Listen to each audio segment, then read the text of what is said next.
I would say it was a packed year with like lessons, with experiences. Wait, what? Lessons. I read it. You know what to do. I was concerned about this. I was like, I did.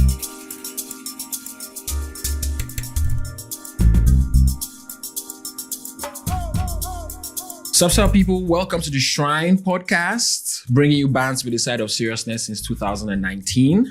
Welcome.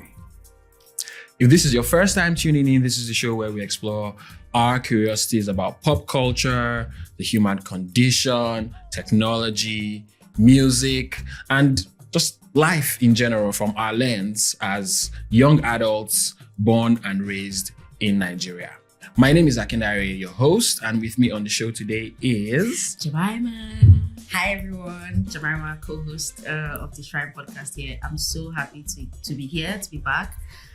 Even though a certain person kind of like begged me, cajoled, pleaded with me to be back on this show because like it was just taking so much from me. But honestly, I will not lie, I am so stoked to be back. But I will not be mentioning names. Fair women. Moving on. I don't know why they catch 3 bullets now, but welcome, guys. So yeah. Now, before we do our check-ins, as we usually do, I know it's been a minute, people. The last episode we published was probably 2 years ago. The last episode we published was eons ago, basically. And yeah, I know you guys must have questions. And if you don't have questions, then I don't know what kind of... Get your money up.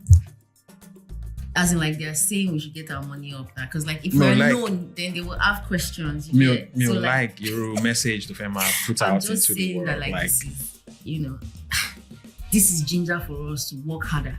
Okay. Yeah, well, we are working harder. And if you did not wonder why we were missing since all these days, that's weird. Okay. You should have asked. Actually, you should have asked. Okay. You could have messaged me or Jemima to ask. Anyways, it's fine. No wala. What I need to tell you now is that we are entering no beef. Okay. No beef. We are entering the best era yet of this podcast, and we want to do things different going forward. So we will get into how this podcast was nearly wiped off the face of the earth later in the show. But for now, we'll give you a brief summary of the changes that we've made to basically ensure that we keep delivering the vibe, the insight, the energy that you already love us for, or you will love us for. One of them, right? Let me start with infrastructure. Kenny. Sounds architectural. Infrastructural building. Infrastructure. Why are you acting like us? You will say infrastructure at work all the time. Yeah, but that's work. So it's like it's corporate. Ignore me. Go on. It is. We are. But this is. We are corporates. Okay. we are corporate. I think make 1 naira and in a joy. So we are corporates. All right. We are serious now. That's why we are using big words. All right. Yeah. Okay. Go on. Infrastructure. All right. Infrastructure. So when we first started, right? We didn't really have a process around the scripting, the design of the show, how it flows. What's up? We didn't have a structure though, Sorry, operative word, man, really. Okay, we didn't really. We had a loose structure, right? We had good vibes. We had, as far as the plug and play template. We had scripting the show, right? It's not like we had like a tried, tested, true that because if we did, maybe we would not have the hiatus now. Hiatus. We don't have the hiatus that we have had. So, I just want to fact check me on top. I'll put you on your toes. God damn it, man. Anyways, we didn't really have like a serious, like proper process around like the scripting and the design of the show and how it flows. And later on, we came up with the script. I even wrote it in the script because we should not have reading the script. I wrote it in the script that when we first started, we didn't really have because in the script it says later on we came up with a loose system of sorts, Right. Okay. And clearly that also didn't work. Apologies. What? What? Why you gonna let me face it?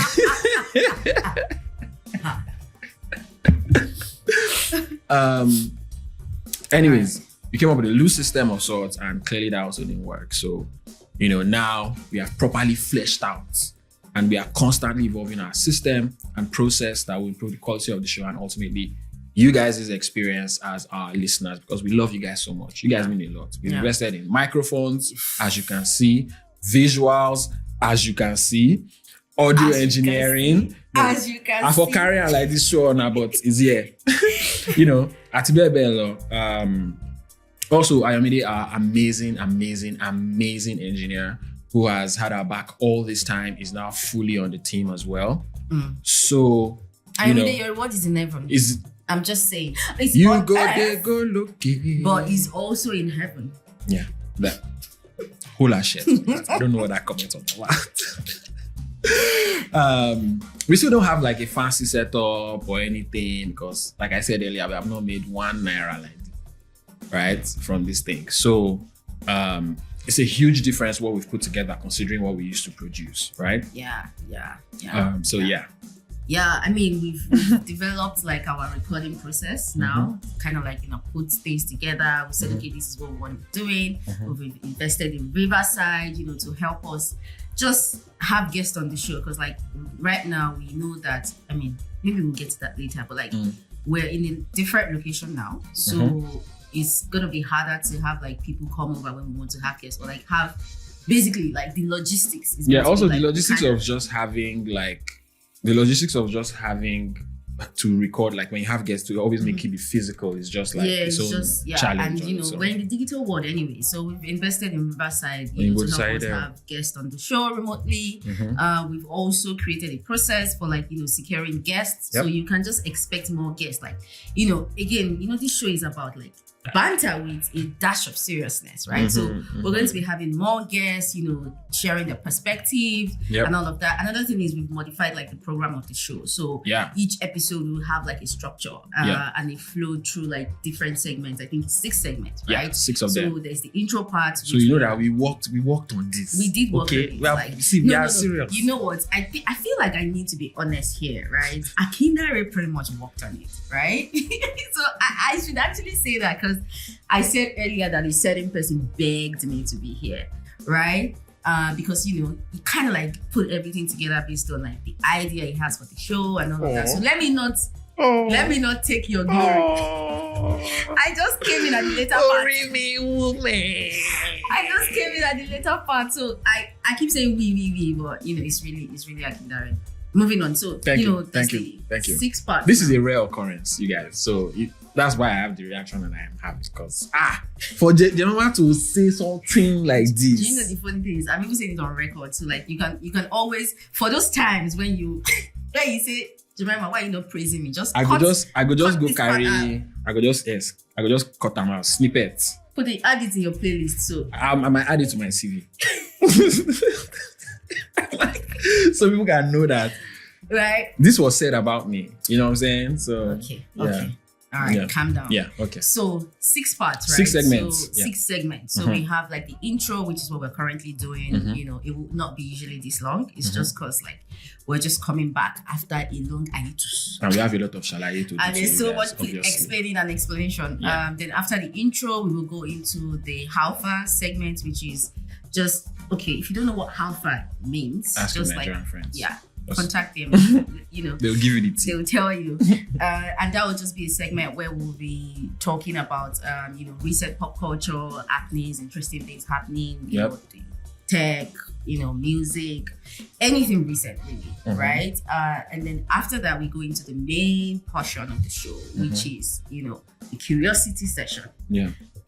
I feel like I need you to say a little bit about that session. Like you say, just say what that session is about. The idea is actually, you guys might be able to already tell, right? So we are trying to like really focus on what we want, like what we care about basically. And the main topic areas that we care about are music, technology, pop culture, and the human condition, right? So we don't really want to like stray out of that. Yeah. However, just as a person, me personally, I've always been big on curiosity, and like it's such a fascinating concept to me and something that I'm interested in. And I think I am the person I am today because of my curiosity. So it's something that I've researched, I've learned about, something that I'm really tapped into a lot. And I think so much of this world could be better if people tapped into their curiosity more, or if people were just like aware of it, or just knew what it was, or like understood like how to, just handle it basically, right? Yeah. So following on with the previous theme of that, like we are just focusing on the things that we care about. We thought it'd be, or at least I thought it'd be a great way of incorporating it into our show, incorporating curiosity into our show, which is every episode we take something, right? Either between me and Jemima and our guests that join as well, right? From all walks of life, all segments of society, we take topics that we are curious about, and then we just talk about it. No, as I'm saying, cha cha cha, it feels like it feels like we're gonna tear it apart and break it down. Yeah, it's that, but it's also like just discussing things around that, like specific. It's basically just imagine like, let's say on any random week now, right? Like Jemima is just like curious, like how actually does the internet work? Yeah. Right? And if we are lucky, maybe we find someone, maybe one of you guys knows how the internet works, and like we want to come and talk about that on the show with us, right? And then we just talk about that, and like we just look at all the different dimensions, the things that interest us, and all of that stuff. And from those conversations, we hope that obviously we'll be able to provide like great value and insights, and through exploring our own curiosities, we can also get to share that with our audience and our listeners, and then also hopefully that encourages you to also explore your own curiosities as well. And hopefully my own vision is that at some point in time we will have this community of people that are just curious about shit, and we just go explore that shit. Like I'm just like, what would it be like for example, we are exploring this wine, we're curious about this wine, right? We saw it at the store, and like, this is carton. I don't know if you can see this, but like it's a carton, but like it says it's when in Rome, Pinot Grigio white wine, right? And it says it is 6 times less CO than a glass bottle, right? So, and I'm just like, interesting. Like let's see what that is about, right? Climate change is a big deal now, and all this stuff, right? So that's why we're trying it. We'll give you the verdict on that later on in life. So that's why the main segment of the show going forward is going to be called Curiosity Sessions. So sessions where we explore our curiosity. Okay, yeah. I mean, so then you guys talked about that session, blah blah blah, and then from there we would go into music, tech, movie recommendations, anything really, that we thought that we think that you would need to know, and then also if we have guests on, they would also share their own reviews, tech, music, all of that jazz. Go on. I was going to say the main reason why I wanted to have like a recommendation segment was because, like, I don't know about you guys, but like for me, like I like when somebody like puts me on to like some cool shit. Like somebody's just like, watch this movie, and I watch the movie, and I'm like, hey, all my head is blown. I love it. Or someone's like, listen to this song. Or someone's like, oh, there's this app I use, or there's this plugin on Google Chrome that like is I like stuff like that because, listen, life is already hard, right? Yeah. So tips, recommendations. That will make your life easier. Like you don't have to. Exactly. I think you were the one that showed me a video about, I think Messi was playing football, and they were fouling him, and the video was like, or the caption in the video was like, can somebody tell Messi that it's okay to be go fouled? down? But anyways, I don't know why I said that, but what I was trying to say is that like me, I always like when there's tip, like when I don't have to go through like the stricter way. Do you get what I'm saying? Yeah. Like, because I'm not trying to be first in class. Like you don't open Netflix and like you're searching. Like just and then tell maybe, me what to go. You have to read a couple of synopses and watch a couple of trailers. So that like, is this good? But like somebody has already told you that like, see these 3 movies this weekend. Just sit down. Exactly. You don't have to stress about it. Yeah. And then when you watch things, it's actually good. And even if it's not good, at least from your standpoint, like that is an opportunity for conversation. Like, okay, why did you not like it? Me, I loved it. Why did you, So yeah, at the end of the day, all fosters conversation, it all fosters interaction, and it also just helps everybody, right? Like why move on with life? Why if I can tell you something that will make your life easier, like why would you not want that, right? I would want that. So yeah, all that's right. basically. And then we go to what's the last part?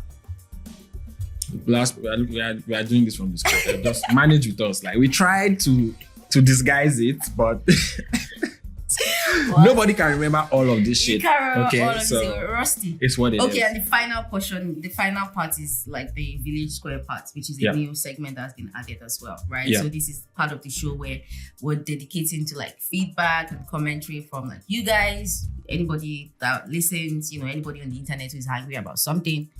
Let's say angry. Oh my God, who's angry about something, whatever it is that the internet is angry about and stuff like that. It's just, we just, talk about it and dissect it. It's also a way for us to, build that community, like get from you as you're getting from us as well. Yeah, so for example, if Jemima tells you to go and watch something and it's absolute rubbish, which it probably will, just this is the session. This is the segment of the show where we will actually like talk about that shit, right? So we'll actually read it out, like so send us an email, theshrinepodcast@gmail.com, and we will be happy to chat about it. Yeah. So yeah, also like Village Square is also about like there's always things happening on the internet and in different corners of the internet, and like when you're on Twitter or you're on Instagram and then somebody posts a video from TikTok and like you enjoy the video, right? It's that kind of thing. But if you were not on TikTok or if you were never on TikTok, even if you are on TikTok, you might never come across that video, right? So it's in that same spirit that is like just whatever pop culture topics of conversation that we see out in the world, on the internet, which is why Jemima said whatever the internet are angry about at the time. They're angry about. And also whatever you guys have to say to us as well, or whatever questions you have as well. I like to imagine myself as a Dr. Phil of sorts. So come to me with all you that are something and heavily laden. And you don't touch Jesus. You don't touch Jesus now. Come to me, listen, I'm a problem solver, okay? Bring your questions, whatever dilemmas you have, let's hear it. We'll talk about it. And we'll let you know what's up. Akindare says, sign out. I don't know about that. But, anyways, and then after that we close out the show, right? Yeah. Can you do a rundown? Because I feel like in between those 6 segments of the show, we've kind of talked about different things. Okay, so we have the intro section. Yes, we have the how far section. We have the curiosity session. Yep. We have the village square session. Yep. And then we have the the recommendation. We have the recommendation before the village square, and then we close out. So that recommendation is called Step Up, and then we have village square, and then we close out. So let's take it again. So intro session, which will not be this long. We promise. This is the longest it will be this season. Okay. Yeah. So we have intro. Then how far? We have how far, which is what is happening in the world. Yeah. Right. Basically, big topics of conversation. The curiosity session. Curiosity sessions. That's the main part. That's the part that you want to be. That's the part you want to be involved in. That's okay. The part. We have Rex. We have Step Up. Step up, which is recommendations, tips, tricks, etc.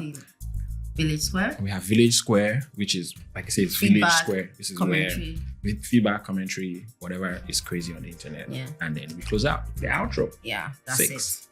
That's it. Got it? Got it? Got it. Okay, good. Okay. Moving on.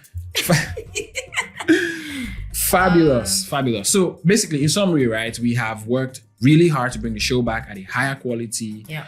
With stronger systems to ensure that we remain consistent, because consistency, we'll talk about it. And we've also revamped the show to jazz things up. So lots for you guys to get excited about. I know that we are excited as well. But onto it. How are you doing, Jemima? Oh, how have you been lately? I'm good. How were your holidays, and how was holidays for a fabulous and rich person like?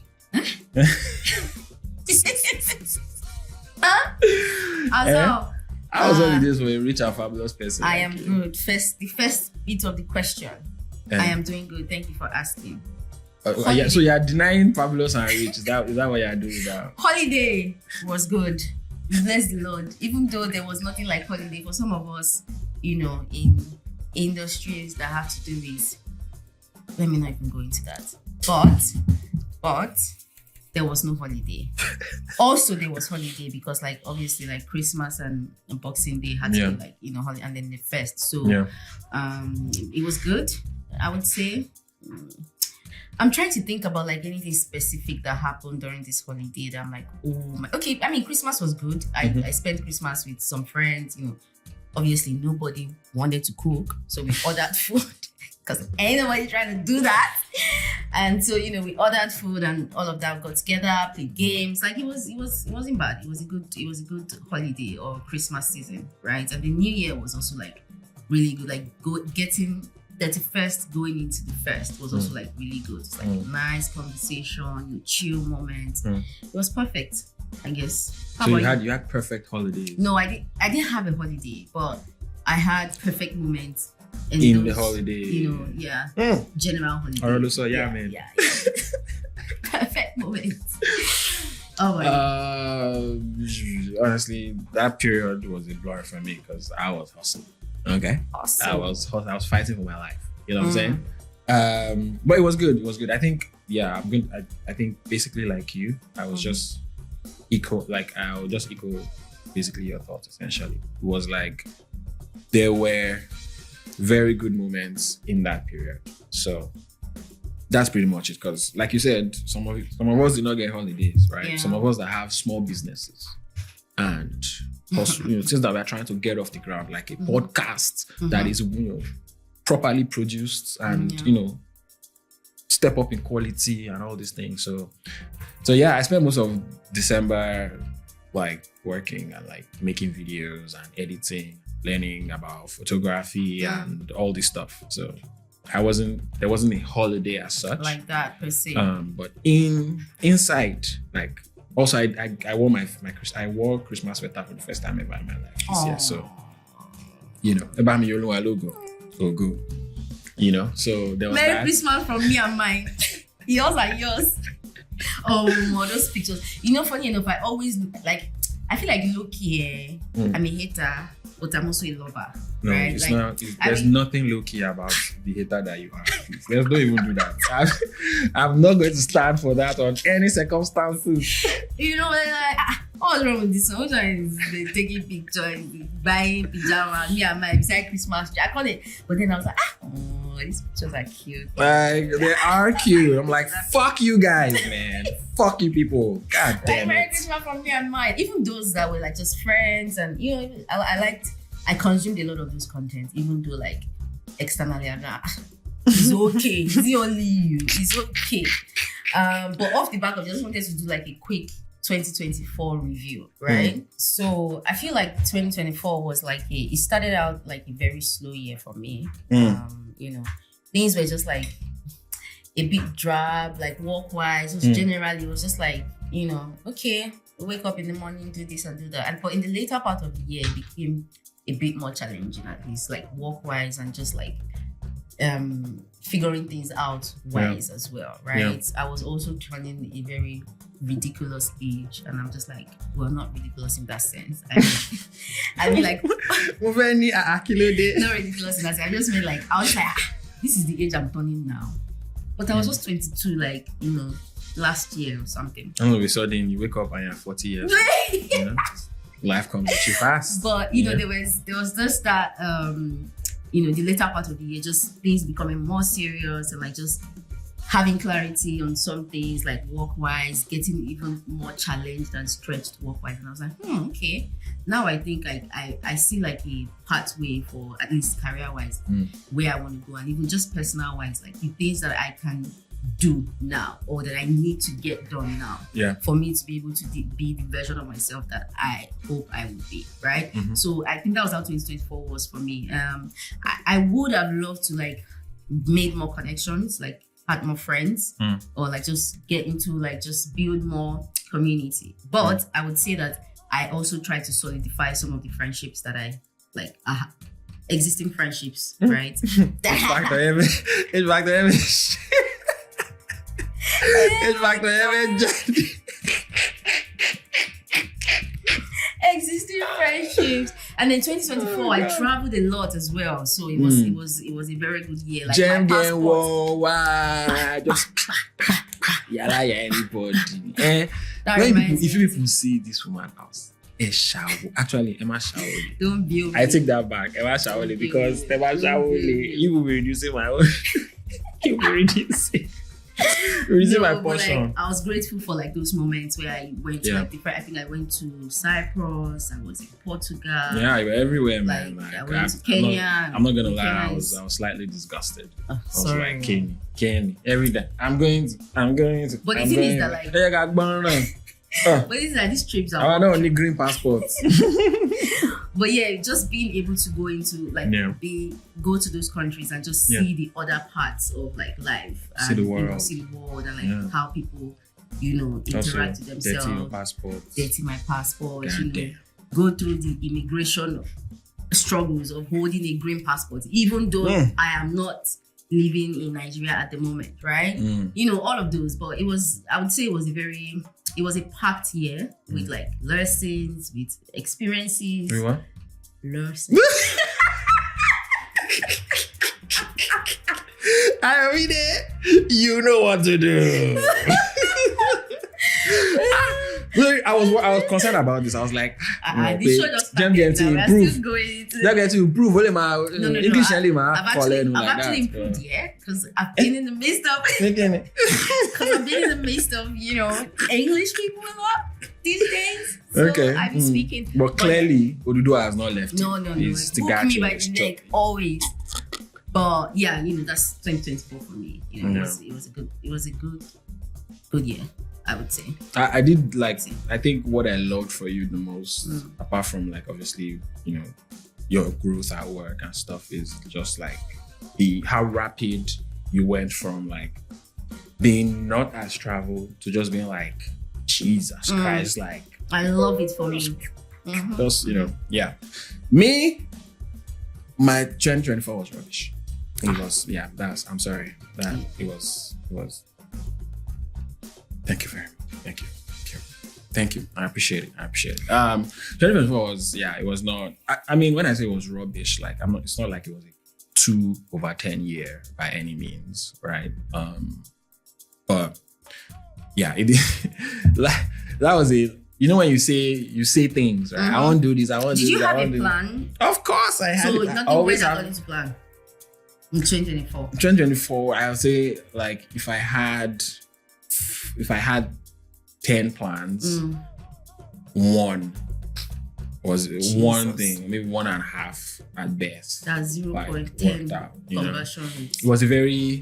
There was a lot of turmoil in 2024 career-wise, and instability as well, and also new beginnings as well, because 2024, at the end of 2024, after I looked at the year, I'm like, even I say, you know, they have, even I say, no road, though, even I to jazzy by.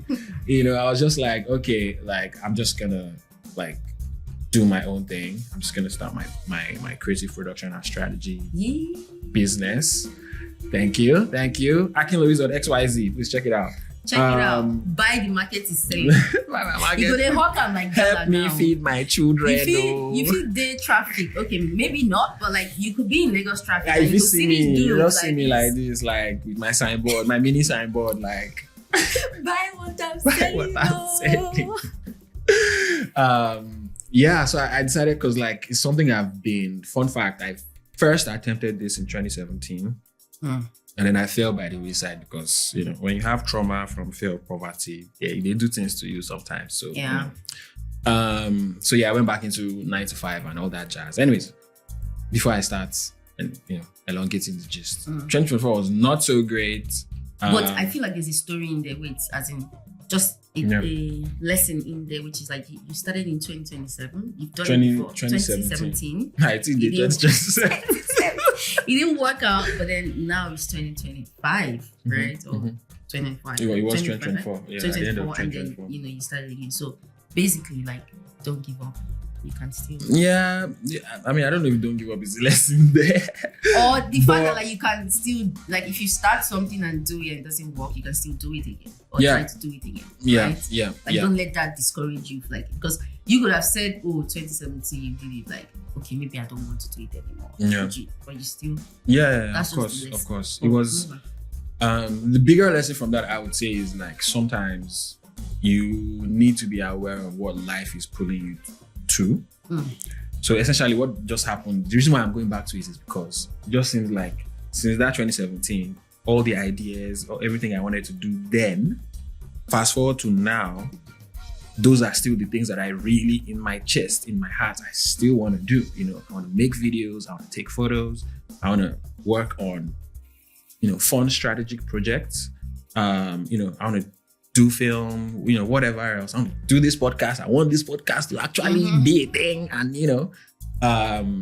so that is the arc, basically. That was 2024 for me in a nutshell. It wasn't really, what are you doing? What's that? No, I'm saying you need to look at me more, like engage me more. Who are you looking at there? I'm looking at the people now. Like, okay. Actually, do you know what? Maybe like for other next episodes, this is part of it. Okay, maybe for next episodes, right? We can. I feel like when we're editing this episode, there's going to be a lot of my eyes on you, looking at you, like it's okay. The people will be fine. I don't want. I don't want to give them that pressure, even though behind the scenes that's actually true. But like, I just feel like our sitting position basically it negates like because like we are facing forward, right? So we can we are discussing this on the show with you guys. But anyways, okay, so 2024. Yeah, so 2024 was a bit. Yeah, it was just there. Like honestly, I've moved on. Okay. So it basically did not happen. Okay. No, it actually did happen. Happen because it happened, I broke from the shackles of Nigeria in 2024. My gospel finally came to fruition. So that's the one thing that I feel like I'll definitely take from 2024. And that's a huge thing, though. Yeah. Because if people who are listening to this podcast in the past, who have listened to this podcast in the past, they will know the specific line that you always say. Yes. That we always say. Let me remind them. More championed by you. Let me remind them.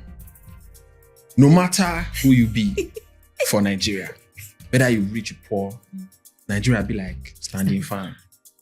Go do it. Whether you like I'm not, go blow reach your side. Blow reach your side. Take it and go. Take it. What the marble?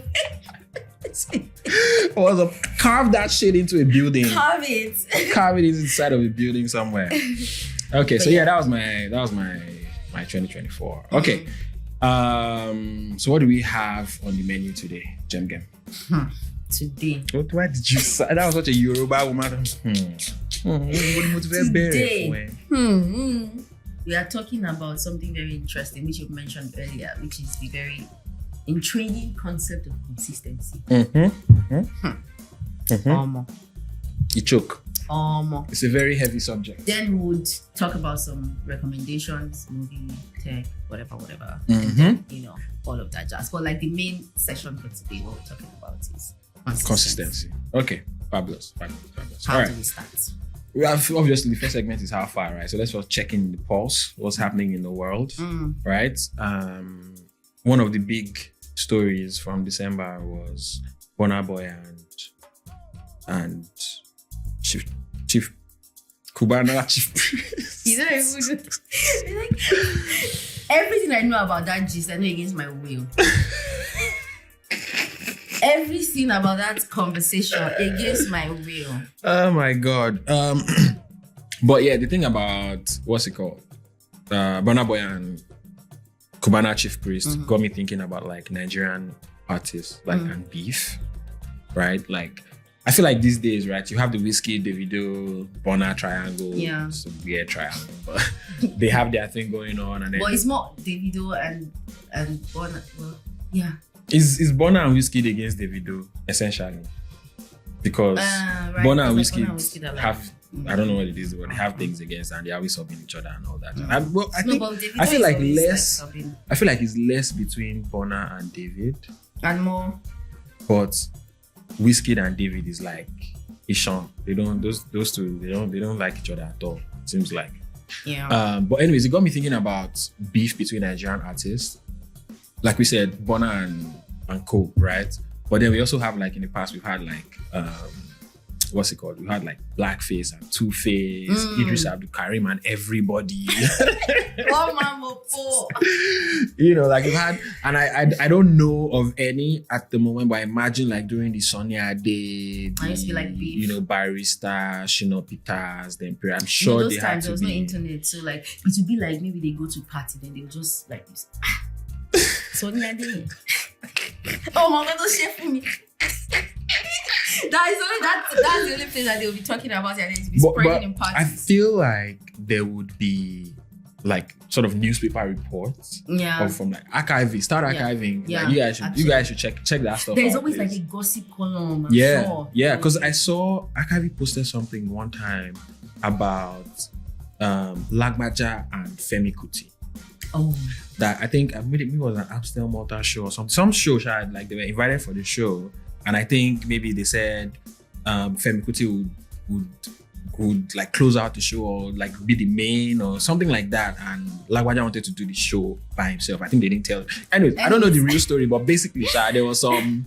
Bro, if you have the gist, if you know the let gist, us know. Tell us. Please send us an email. Please. theshrinepodcast@gmail.com. Yes, please. We want to know. But yeah, that got me thinking about like just Nigerian beef amongst Nigerian celebrities in general. Yeah. And I think it'd be interesting to like compare like sort of the 80s and 70s kind of beef or like how they went about it and like the the 90s and early 2000s and then like now the recent guys like how like also like how do you guys feel about like when Nigerian artists like it's a different thing when it's like Drake and Kendrick Lamar, right? Like I feel like that's like a different level. But like I'm saying for Nigerians, like how do you like feel? Do you take sides? Do you care? Do you take sides? Like Nicki Minaj and who's the other person? Cardi B. And they're like Barbs. What like Barbs don't fuck with Cardi B's fans and Cardi B's fans don't fuck with. I don't know what they call themselves. Cardigans. Cardigans. His name's like Cardigans. I'm dying. Fucking hell. Yeah. But yeah, so let us know. And also, if you have any tea on just any kind of celebrity beefs, maybe outside of music, again, send us the tea, the Shrine Podcast @gmail. You know what? If you don't even want to send the tea to the Shrine Podcast, me, I like big one myself. Message, tag, DM me on Twitter. My handle is @Jem_.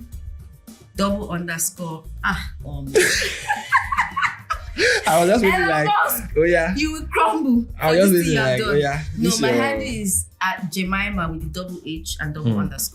That one. Just DM me, text me. Like, I need that tea. If you know the gist. Like, because like, in my mind, when I see some gist, I'm just like, I wish I could like know like what was really happening. Like, I want to have the insider gist of the gist so I can speak from a more, not even speak, but so I can know. Just so you can know. It's also like you have privileged information. It's like, when I talk about it, I don't know. But you don't know what, like, I need to know. I need to know. Yeah. Moving on from Nigerian artists. Yeah. Actually, I feel like in this How Far segment, just before we go on, we should, because obviously How Far, this segment is about like what's going on in the world, like what are the big conversation points. And I think right now there are no bigger conversation points than the fires in LA and the wars in Gaza, Palestine, and Sudan and Libya and all these places. Like, I feel like everything else is overshadowed by war and the fact that like basically the equivalent of 2-3 cities have been wiped off the face of the earth in like 1 week, right? So we send our love and our prayers and our best wishes to everyone involved, and we hope that the world is a better place soon, because obviously that's part of why we are doing this podcast. I just feel like there's so much horrible shit in the world. And like, you guys need some bands and some, good vibes, some energy. Like, every time I come back, just open news, just like sorrow, terrible, horrible. It's like, you wake up in the morning. Yeah, so, and then the other thing that happened in December was basically... December is just like a couple weeks ago, well, but it was last year, so we have to. I know. I'm just saying that, like, the way we're even saying, like, oh, then that happened. He said, like, it's far back. Yeah, it was just last month. It's just like, for context, we're recording this. Should we say the date we're recording this? Is that Krabi? we're recording this sometime in January. We're recording January 11th. Mm-hmm. Yes, we're recording January 11th. You know what? It's good that we put it on here because this is like accountability that this episode must go out this month. This week. It must go out this week. You guys are seeing the process live and direct, okay? What is that you said, Seth? You asked me something now. My day is just fucking me up. Or maybe it's the wine. How many percent is it? When in Rome, Pinot Grigio, white wine, 13% volume, produced in Italy. Well done, Italy. I need to go to Italy. Yeah, we need to go to Italy. We need to actually make Italy pasta and where they actually make the pasta. You know? And Paris, although I say Paris, they smell. The way like Lagos State, they smell. But I will go there. You Don't know what? copy Like, I will go and find out by myself. I hear so that I people can say- come and tell the people. I would say, you know, it's kind of like when I went to Greece. I feel like I should say this. When I went to Greece, imagine my shock. The Airbnb that we took, they just put it there that when you use the restroom, don't put tissue in the toilet. I was like, huh? I'm sorry. Like, Not pad though, not tampons. no, not that. Tissue. Like tissue, like toilet paper. Don't put it in the toilet. Yeah. That Every sounds funny. like everything we checked online when we were trying to go to, we went to Santorini. Like, when we like, humble brag. that's not the point. Jemima is trying to let you all know that That's she's not the kind the of point. person that goes to Santorini with That's the not girls. the point. But You the know what point I'm is that saying? like everything we checked, we didn't see anywhere like that said, oh, you couldn't put toilet paper in the toilet. But apparently it's a thing. So I'm just like, more people need to, because I feel like if you're trying to travel or you're trying to go somewhere, like you need to know certain things about those places so that you know how you would. And the reason why you don't put toilet paper in the toilet is because like, how do I explain this now? The islands or where the houses are built like on rocks. So like there's no drainage system, if that makes sense, right? Or at That least is- not the type of drainage system that that we're allows, used to. and because like there's like beach and the ocean, like if you put toilet paper, it will go into the ocean. Like you can basically get to the ocean, and they're trying to not, no paper, no plastic, and all of that in the ocean. So that's kind of like the reason, or one of the reasons, according to what they told me. I did not even verify if that's true. But like it was just so, I was like, why didn't anybody say anything about this? But like the point I'm trying to make is that when people go to places, right, just like do reviews so that if any other person wants to go there, like they can. They have I think that that's also what information. the habit I'm trying to like imbibe from moving to England, right? Because what you see is that like when I want to buy stuff online, like I see people actually make an effort to put reviews, right? Yeah. Some of And those they are reviews- actually helpful. Yes, some of those reviews you can tell that This person is just angry that they are just angry that they're angry about something else. It's not really the product or what they've yeah, bought. but like so that's it. I don't know why I went to that point. But I don't know why you went to it. Let's go But on. one of the things we wanted to talk about was a phenomenon that we saw on social media, and it's basically how today's society, at least on the internet, seem to treat successful women, and like how they treat successful women. yeah, basically it stemmed from, I don't know if you guys remember the PhD lady whose work on olfactory, something got to do with smell, and she posted it like she by herself go pay for the PhD. Now she by herself do the PhD. Now she by herself just post say, I'm so, because a PhD is not a fucking easy thing to do. Like that's not beans, And she posted the thing, and all like people just descended on her with, especially men, with all sorts of vile comments and talking about how nobody cares about this and all these kind of things, right? But let me read a tweet here for you guys. The olfactory ethics PhD lady's work is very wonderful and relevant. She deserves all her flowers, but it is not lost on me that what propelled her work to the center stage was emboldened misogynistic hatred. I'm very concerned for where we are heading as a society. That's from Shomi Sita on Twitter, which I thought was clutch. That was like clutch reasoning. And she said a woman studied something she was passionate about, and she got rape/death threats and hordes of vile people insulting her and stating that she's ruining humanity or whatever. These aren't fringe thoughts anymore. These evil ideas are spreading. And that's the truth, because every time you see a woman like that is successful and like she says something. There's countless stories. Beyonce still gets fucking slandered Like and they still dragged. ask, somebody was still saying that Like she was lip sync. like till tomorrow, I'm Beyonce like, still what gets does this slandered. woman have to do? There's Megan Thee Stallion, like Kelani. There's like so many women. Ari Lennox is still fighting for her life. Caesar just wants to just like she's done with y'all, you know, like at this point. So successful women always seem to get a different type of like judgment compared to like successful men, you know, like. So, and I think that is something we need to be more cognizant of in just in general in the culture, right? We need to be aware that like, if you can argue against this, I'd love to hear from you. Like, send us an email at the Sharing Podcast at gmail.com.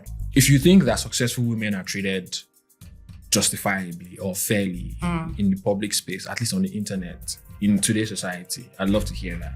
Because I don't think so. Like Serena Williams she's always explaining herself because some of you are going to go and say some shit that does not make any sense. Like, it just feels to me like this successful women don't get the same kind of grace, as you like to say, that successful men in society get. Like, you know, it was Kim Kardashian and Ray J that were fucking in that video, but Kim is never going to forget. Like you guys will make sure remembers. Like nobody even remembers Ray J in that shit. You know, that is to tell you like, you know, what's actually going on. So yeah, I just thought that was a bit that was an interesting phenomenon because I had not actually dipped it like that. Because even all these examples, right? It was when I read that tweet and I was like, God damn, that's true. Like I started thinking about basically any famous, successful woman I can think of. Yeah. There's been some way that society or just like the internet has tried to like come at them unfairly. Yes, now. You know, and I think that's just ridiculous. But what are your thoughts on that? Maybe I'm hallucinating. No, you're not hallucinating. You're definitely saying the truth. Because like when you mentioned Beyonce, like every single time, like I'm thinking about a successful male artist who's had to like, I mean, Beyonce is just exceptional, period. Like, she likes to do exceptional work. Nobody's on her level. But like, I'm trying to think about like who's on her level. But people would still try to like dampen what she has, like the hard work that she has put. What she's accomplished as well. Right? Which is crazy to me. Shot a documentary to show everyone the process. She's done all of these things. Like even when she even did her hair brand, thing that came up, people were still talking about like she had to do a video so that people can literally see that like she doesn't have white woman's hair, like she has hair like black woman's hair and she can do this thing. But the fact that like nobody tries to ask the men or like the men, I don't even think they see it as like a driving force for them to do more, to prove themselves. Yeah. Right? Because like they've already been, proven for by the world. But for women, it's like you have to like work twice as hard. You have to, do 100% more than what your male counterparts do so that people can even like respect you. In fact, let's even bring it down to like even Nigerian or local actors and actresses in Nigeria, right? It's like people like Nancy Sime and all of these people that are trying, like they would put their work out there, like they would do so many things. And you see their male counterparts who are not even putting as much effort. But nobody's like asking them, oh, how did they get this car? How did they have this house? How did they? But yeah, that's another thing that drives me. Did you see that tweet? Like, she's walking. Did you see that tweet yesterday? Excuse my French. She's walking. What was the French? I said fucking. I mean, that's made the fuck, to be honest. Like we know that. But she's fucking working. But she is fucking working. I don't know if you saw that tweet yesterday. Somebody made a tweet about like that she wants to buy, like, one of those gadget sellers who said a gadget they wanted to sell. Then a woman responded to it and said she wants to buy this for a girl or a woman, like one, like She wants to give it out, basically. She wants to purchase it for someone, right? And then a bunch of guys replied talking about, like, why would you be doing something like that? And then another guy responds and says, like, you can bet that she cannot afford to buy the thing, that this is just audio. This girl responded with that Wizkid video where he was plugging that far. She said, and in the caption, she said, so this is basically how I saw that in my head. Don't you people used to have rich women in your family? And I was dying. Like, she was basically saying, like, for you to think I can't afford this, then maybe like you guys have not experienced rich women in your family before. And I was like, yes, top tier response, you know? Because it's like, what do you mean? I'm working, like I have my money. Like, are there people that sleep their way to the top? Yes. But is that Nobody's everybody? Fuck no. Like, people fucking work. Like, people do. See, people do. You guys don't have any idea how much people work. Because a lot of times I find a lot of similarities between like the woman experience and the black experience. In the sense that, like, you know, they always say that like black people have to work twice as hard to achieve the same thing that a white person will be able to achieve, right? The same thing for women. They have to prove themselves twice as hard. They have to like go above and beyond just so that they can be seen as regular, right? So like it really grinds my, thank God I've not experienced it like in my personal life, as far as like, the thought that just crossed my mind now was like, I can imagine if somebody said to my mom that like she's achieved or she's where she's at because she slept with somebody. The way I deck my mom was capable of violence. You know, deck that person because what do you mean? I think what we just need to do, like as people, is like, you know, just give people the grace. Everyone deserves the grace, right? First of all, it's not even your business. More so, you better actually fuck to buy the house or whatever. Is it your vagina? No. Okay. Were you the one that was dealing with whatever it is that we're dealing? No. So first of all, it's not your fucking business. So mind your business. Yeah. And second of all, unless like the way they acquired what they acquired or their success actually like took blood from your body or removed money from your account, nobody. Shut up. Okay, just shut the fuck up. Nobody cares. All right? Go and face your own problem. The funny thing is that all these people, they don't have 0.0001% of what the successful woman has. That's what's paining. Yeah, that's what's paining them. So you know? They are always like, yeah. So anyways, let's not give them any more airtime. Successful women, we love y'all. We love y'all. Keep doing what you're doing. In fact, AKNLWS is a woman-forward content production and strategy business. You better do that right. I'm on your side. Okay? I will make sure that your vision comes to life. All right? Thank you very much. Killer answer next. The ever-elusive magic bullet of consistency. Really, that's me content already. This topic is wow. I feel like it's also off the back of your essay, right? Yep. Because like your essay also explored. Yeah. So I wrote an essay that I published in November 2024. It's on Substack /substack.com/AKNLWS AKNLWS. Thank you very much. That's how you support your people. You know what I'm saying? Yeah. So I wrote an essay basically about writing consistently, inspired by my own struggles with writing consistently. And so this topic basically was inspired by that because I found that consistency is just a struggle in life, period. Consistency is one of those things that like nobody really teaches you about it, but it's actually like a core fabric of existence as we know. It's like you can't, everything operates on consistency. Like the reason why we have days, weeks, months, like we have the hours, minutes, seconds, like gravity is 10G wherever you are in the world and like wherever you are in the universe, right? Like, so existence, everything we know operates on consistency. Like if the consistency of the force between this microphone and this arm is not there, then I don't have this situation. Yeah. You know, like if the consistency of the wine is not on point, it doesn't taste good, etc., etc. So consistency is like a core fabric of just existence as we know it. And as human beings, like if you don't brush your teeth consistently, your teeth will decay. If you don't bath, you will bath. That's like so. Go on. No. Say your mind. No. Say your thoughts mind. You know what? Let the people know. Let the people know what I think.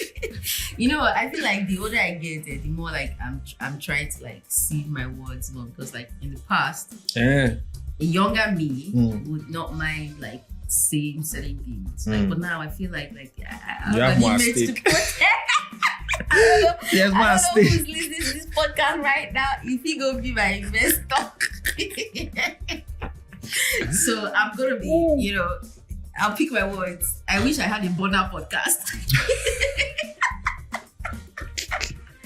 I kid. Where nobody knew it was you, and we're just I mask my voice. Yeah. Consistency. Consistency, yeah. So you would bath if you know. If you bath, it would smell, So yeah, it's one of those things that is important in life that like you have to get a grip of. And I've struggled with it in different ways. Define consistency? The act of doing something over and over again, right? The dictionary defines it as ongoing, similar, or closely related behavior. Right. So it is continuous, so it is ongoing. Yeah. And the behaviors that are exhibited are similar or closely related. Mm-hmm. So it's kind of like almost like repetition. It's kind of like what's it called? Airports, right? There's so many airplanes that have to do certain things. But like at the airport, an airplane has to consistently move from like the airport to their destination, right? Mm. But certain things have to happen for that to happen, right? Yeah. For them to, but it's an ongoing, consistent thing that happens daily and every time. Yeah. So, but for that to happen, things have to be put in place. Yep. It's like somebody that has, somebody that like is able to compete at the Olympics, right? They have to have a training program, and that training program has to be consistent to get them to training at the Olympics, right? So yeah, that's basically what consistency is. And it's one of the catch-22s of life, You're never taught consistency, at least not consciously. Like, I don't remember anything in school that was specific to consistency. I mean, I knew that like in the structure and idea of school, there is sort of inbuilt consistency from the standpoint that like, obviously, you go to school 5 days a week for a certain amount of hours. You do, there's a certain curriculum that you follow. There's consistency in that. But that concept of where that consistency comes from or why it's important, I don't remember. Yeah, because it's like you experience it and you live through it but like you listen to school analysis, right? It's kind of like until you're an adult that you didn't sit down and think about that's I what think all when you this were a is. kid, like not when you were a kid, like using the school analysis, like you know that you have to like do your assignments for you to pass, right? Or for you to like submit the next day, or you know that you have to attend classes for you to like. But that concept of like why it's important and like the deeper meaning was not like properly taught. It's just something you just know. Do you know what? When lecturers are like, oh, come to class, they're not saying come to class because if you consistently come to class, you learn better. It's like, if you don't come to class, you miss or you will not pass. Or you will not pass. Or, they didn't really explain the reasoning behind like why it's important to come to class or why it's important to do certain things consistently.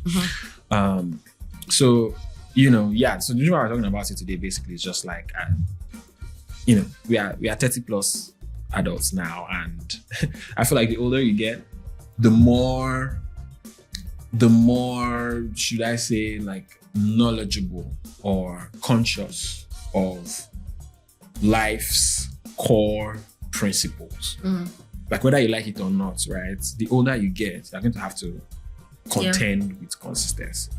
Like you just cannot not contend. You can't avoid it. Like there's nothing you can do about it. Like you're just gonna have to. Okay, in what ways do I need to be consistent in my life? What are the things that I need to be consistent about? etc. Right? So a good first of all, it's just annoying that like consistency is something that like nobody really teaches you about, but it's also something that you absolutely need in your life. You can't do without it. Like nobody can do without it. Like, you know, consciously or subconsciously. So, you know, obviously that's incredibly annoying. But like we spoke about, you know, being inconsistent in the podcast, you know, at the top of the show, and you know that consistency was a struggle that we had to deal with in that instance as well. It was just like, first of all, the first rule of the internet is that consistency is king. Like, no matter how great, how wonderful your content is, if you are not consistent, if you look at all the biggest brands, all the biggest podcasts, you know, influencers, whatever, skit makers, comedians, musicians, you always find that thread of consistency amongst all of them, right?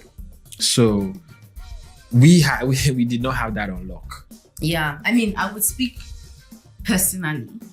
Okay. When I say personally, I want to speak in terms of specifics of the things that like I struggled with as it relates to consistency with the podcast, right? Okay. Now with the podcast, obviously, like when we started, you know, vibes. We started with vibes. Like we're just like, oh, this is what it's going to be. And then we moved on to this system where we had like different episodes. You know, funny enough, like when we're doing this rejig process and everything, I was looking at the drive and I was seeing all the episode notes that we have created in the past, right? Yeah. But like, I think for me, the post-production of the podcast, right, was somewhere I struggled with. It was like, you know, I was saddled with the responsibility of like, oh, let's, you know. I mean, don't say you were saddled. No, not saddled. Sorry. Apologies for that one. Like, I was. What you can see? No. I assigned like I'm just fucking. All I'm saying is that my own, what I picked, right? Because like we all had different, you know, things to do, right? And I'm speaking about where I struggled, right? My way I picked or what I was supposed to handle, what I am supposed to handle is the post-production, the dissemination of the podcast, like after it's been produced, like on socials and this and what are we going to post, like the notes and whatever. You also have pre-production. Yeah, those punchy lines, right? Having to do that on a consistent basis like was a struggle for me because I couldn't figure out how to marry that with like other things that I have as priority, right? So for me, it was like I kind of like deprioritized it, but like it was also making the quality or like our consistency with the podcast like it made it suffer because again, like you just said, content, the internet, everything they say is for you to be able to be successful, whatever, you have to be consistent. So I struggled with like how to figure out like how do I prioritize this, like, and marry this, and like because it was on the weekends, like I'm working during the week, like weekend I just want to chill, but like I still have to like do the podcast post-production, and obviously that also meant that like if we record, right, it could take like 2 weeks before we could put it out. Then the episode becomes stale just because I couldn't like do. So that's like my own. And like the world has moved on from what and the world has moved on. We're talking about, and then we now post it, and like so we cannot now do like marketing for it and put, you know, basically like amplify it that much because it's now stale content, and that kind of like affects the bigger part of the podcast for remaining consistent, right? So like it was such a struggle for me, and I think that like, you know, obviously as we're going into this new phase and new season, I have figured out a working system for how to like remain consistent on that path, or like just being able to like do that part. I feel like if I was able to hack that part, then we probably would have still been consistent, like, or would have figured out other bits of like how we can stay consistent, like with the podcast. And obviously, like we're here now, so that's why I say when I say let me pick out the part that I struggled with, and I feel like I contributed to like the podcast not being consistent, right? I mean, we can talk about the production part of it, and the topics and stuff like that. You definitely contributed. I'm just joking. You definitely contributed, but yeah, I mean, we all contribute. I mean, ultimately, the podcast being made was both our responsibility, right? And obviously life was just happening. To be honest, you guys, like, life was happening, bro. Like, you guys need to understand, like, Nigeria nearly took my life. Like, that country, it's, oh my God. Don't let me go back into my trauma space. But yeah, like, I think the biggest thing was that, like, in terms of the sort of, first of all, we should have invested in equipment sooner. Like, I feel like that would have made our lives easier from a logistics standpoint, as far as the podcast is concerned. But obviously, there's also the financial implication of that, right? It's like, I don't know. Exactly. You know, like when you're thinking about fueling your car, paying your rent. You know, so yeah, like it was just that thing of like, we couldn't just find a healthy balance between life happening, individual responsibilities, and the podcast. We couldn't just find that medium, right? So a lot of times it was like, it felt kind of haphazard, because it was just like, oh, we have this free weekend. Oh, let's message Ayomide whether it's available. Oh, we have this money. Shoot 2 episodes. We record content. You know, like all that kind of stuff, right? So I just feel like that. But at the same time, we weren't thinking of the podcast in that sense, like in that, like, oh, this is something that, like, we have to dedicate time and dedicate like resources toward, right? And it's also just that thing of like, nobody teaches you about consistency, right? Nobody teaches you consistent. Like, nobody tells you that, like, when you want to start a podcast, though, you have to be consistent. You have to this. You have to that. You have to make sure that, you know, life will teach you.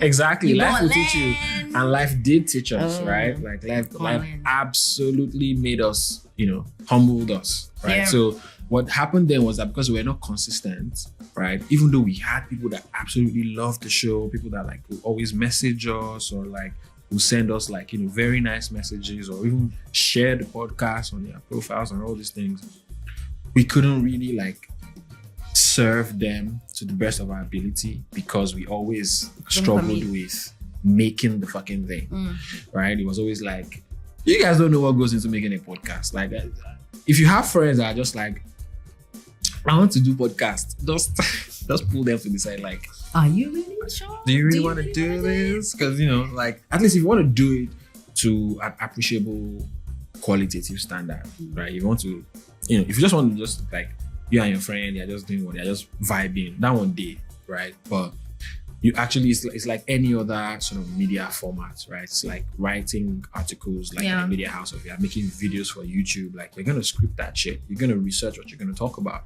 You're going to think about your short list, your angles, like, you know, what lights you need, etc., etc. So it's similar for podcasts as well. You have to think about your audio equipment. You have to think about like, how are you going to capture certain things? How do you put that on social media, to your point where we were talking about earlier, and all that stuff, right? It's an entire operation. And we just did not have our shit together, mostly because together, I don't think we figured out consistency.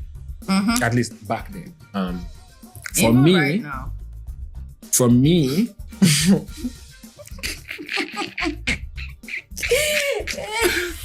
Actually, before I go into for me, right? So what has changed is basically that, like, we now have a better understanding of consistency, and we have a better understanding of like what we need to do, and what we need to commit, and what we need to put together. So we've basically, our process now is me, all the pre-production is on me. Actually, a lot of the production as well, because as I did, like, I was like, what did I talk like this now? And I mean, a man, everything, director, producer, everything, engineer, sound engineer.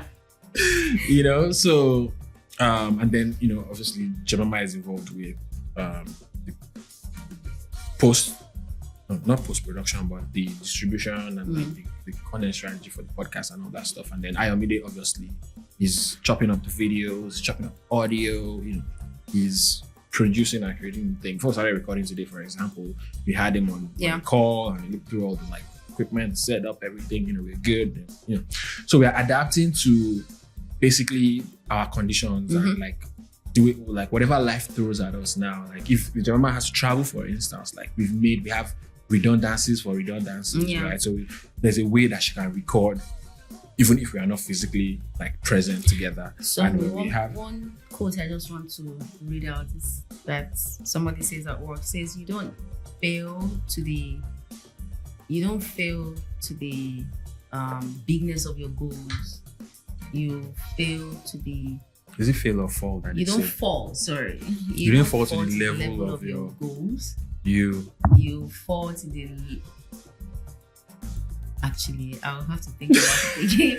But what I'm trying to say is that like the goal is not what like the goal that we have for the website is not what we're I mean the goal is there, but like the systems that we are putting in place is what is going to make us win. Yeah. And the system basically is what we figured out like from this. So you're not going to fall to the level of your goals, you're going to fall to the level of your systems. Level of your systems. Oh my god. Right. But, so we based on like the things that we've done. Yeah. So basically, because we have that better understanding of consistency and what it requires or how important it is to the success or not of our podcast, that then led us down the path of creating these systems that will then help us achieve the goals for the podcast. So essentially what that means is that like, first of all, you need to understand, you need to be aware, first of all, of like what consistency is and like in what areas that you're lacking in consistency in your own personal life or in whatever it is you're involved in. And then hopefully that awareness then nudges you towards creating systems that will help you deal better or be better at being consistent in whatever it is that you're doing or you're involved in, right? So that's what happened with us basically. So now we are aware that, guy, the reason why this podcast is just stop, start, on and off is because we are not consistent. Why are we not consistent? We have crappy systems, right? So we need better systems, and we also have processes, not infrastructure, like I said, infrastructure, and all these things, right? So now we've done that, right? And so it's just about showing up because the systems are already there, so it's easier to show up. You see what I'm saying? Yeah. So like when we have guests on the show. And when we are like, if it's just both of us recording, or if one person is not around, and like, or whatever the situation may be, we have redundancies and backups of backups of backups of backups of backups of them. So now the hope, knock on wood, is that this then gives us the opportunity to actually be consistent over a long period of time. Because remember, the definition of consistency is ongoing, similar, or closely related behavior. So, we have the systems, and so that's for the podcast. That's if there's anything else you want to add to as far as being consistent with the podcast. Being consistent with the podcast. Consistency with podcast. Sure. No, I think you said it all, like basically. So hold us accountable, and hopefully we'll be able to keep this going for as long as possible. As long as we can. So we'll see. But moving on from the podcast into personal life. How have we struggled with consistency? Personally. Obviously. I mean, I don't know if it's obvious to the people. To some people. Yeah. But like, if you follow me on social media, maybe like on Instagram, right? You probably saw that like at the start of 2024, like I was, showing some gym pictures, gym photos. I was showing some gym photos. I fell by the wayside. I so much struggled with like keeping fit from a gym perspective. What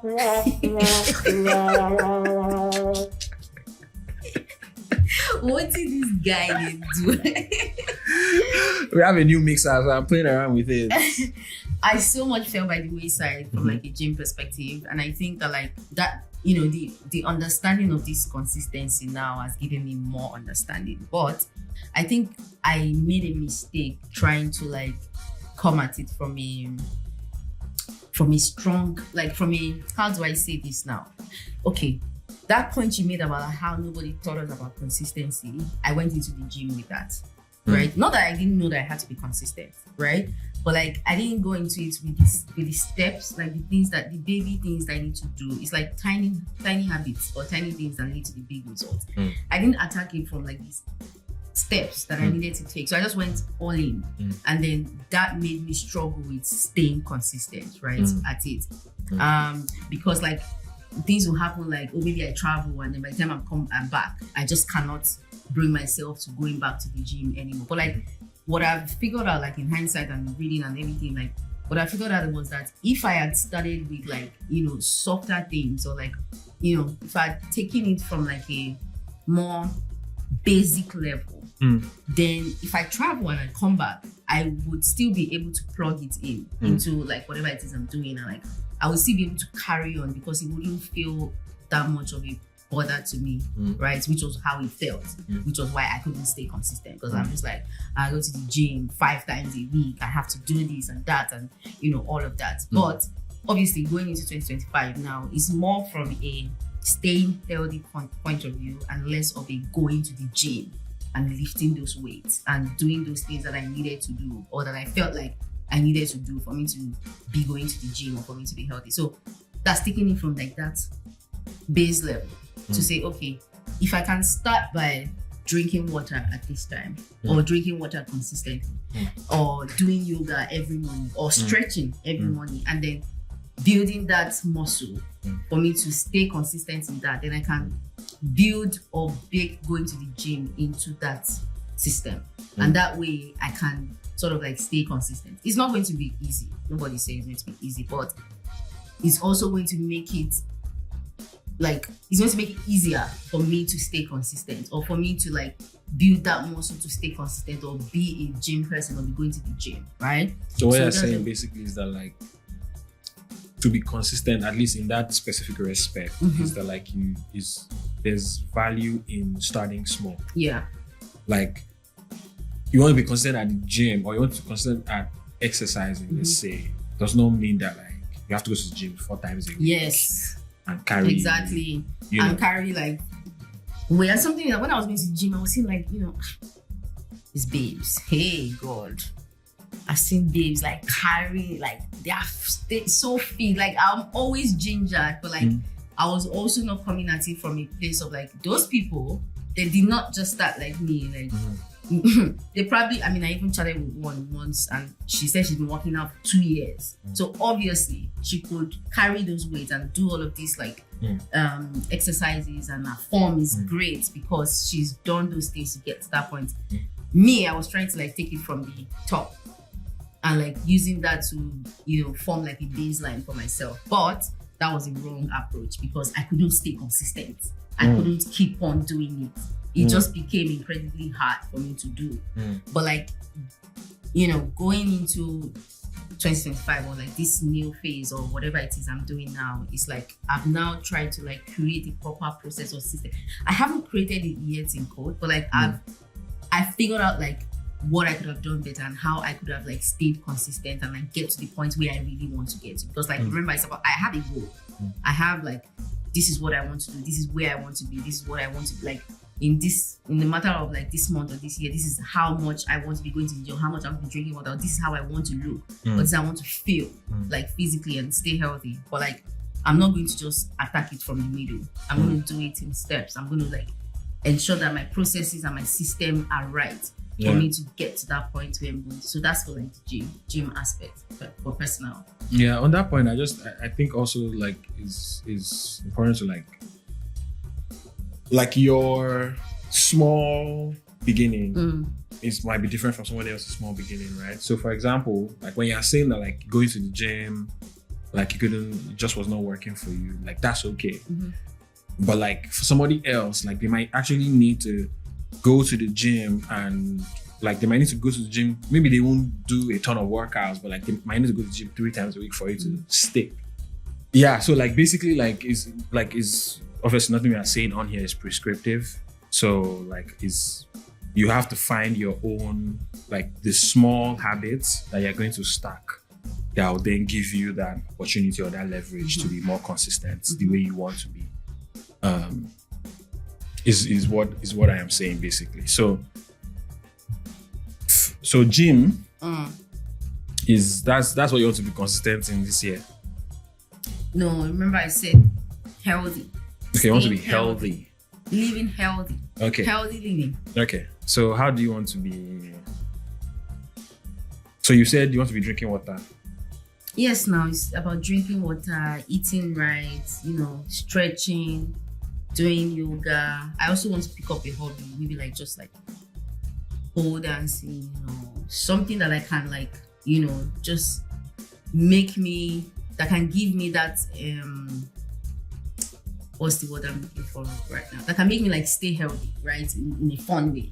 Do you get what I'm saying? Like, because again, it's about like what I have figured out from not being able to stay consistent from the previous year. So how do you feel that like you are going to be consistent in this?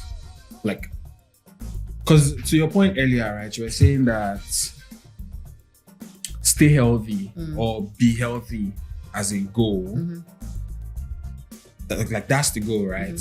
But then the system of how to get healthy is go to the gym. So you're saying that now the goal is still be healthy, but the system of how to be healthy is now drinking more water, improving your diet first, doing those things, doing those things before you go to the gym. So how, like, do you have any like ideas or thoughts on how you want to be consistent? Yeah, of course. Like it's more like how you want to hold yourself accountable to that? Because I feel like part of the struggle of consistency is also just because even it does not, because you've broken down the habits or the things, let's say, it does not necessarily like that's not an automatic way, of course, to become consistent, This is the thing you mentioned about habit stacking, right?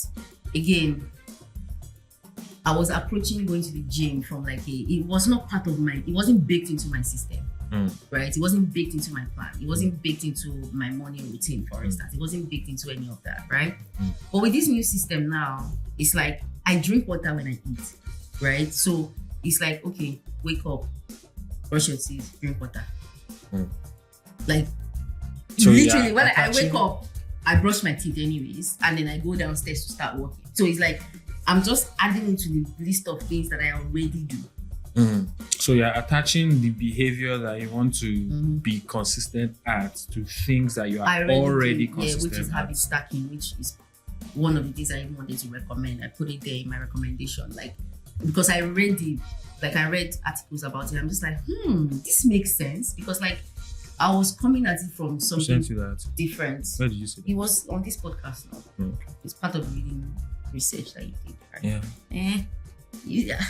Oh, okay. You sent the article. No. You don't need to. It's okay. Yeah, now, because I'm like, okay, this makes sense, because like I was trying to bring it like, I'm not somebody that wake up in the morning and go to the gym at 6:30, and that's what I was trying to. Yes, I can do. But that's why I was like, it's better for me to say, wake up 7, brush my teeth, do my this, go to the gym, or do this exercise, than wake up 6. I'm not that person, or I was not that person. I can be that person, obviously. I can build myself to be that person, but like I was not that kind of person. So I was attacking it, or approaching it from that angle, which made it like harder for me to stay consistent. But with this habit stacking, which is like just adding into the list of things that I already do, will make it like much more easier for me to like get the work done, or whatever. So I wake up in the morning, I have this meeting, or I brush my teeth, I do this, I have breakfast, then I stretch, then I have my morning meeting, right?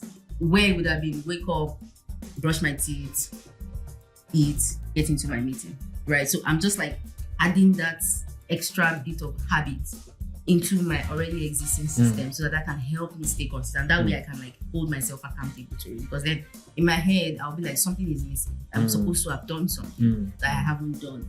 And obviously adding something new will take some time. Nobody says it's going to get easier, but like with that working recurrent system, it will help me to like stay consistent and hold myself accountable. So that's like my Yeah, habit stacking is from James Clear. Atomic Habit. Yeah, it's actually, I think it's in the book. It's in the book, if I'm not mistaken. So yeah, for me, the. Yeah, how about you? How about me? What? How about you? How did you struggle with consistency apart from like the gym?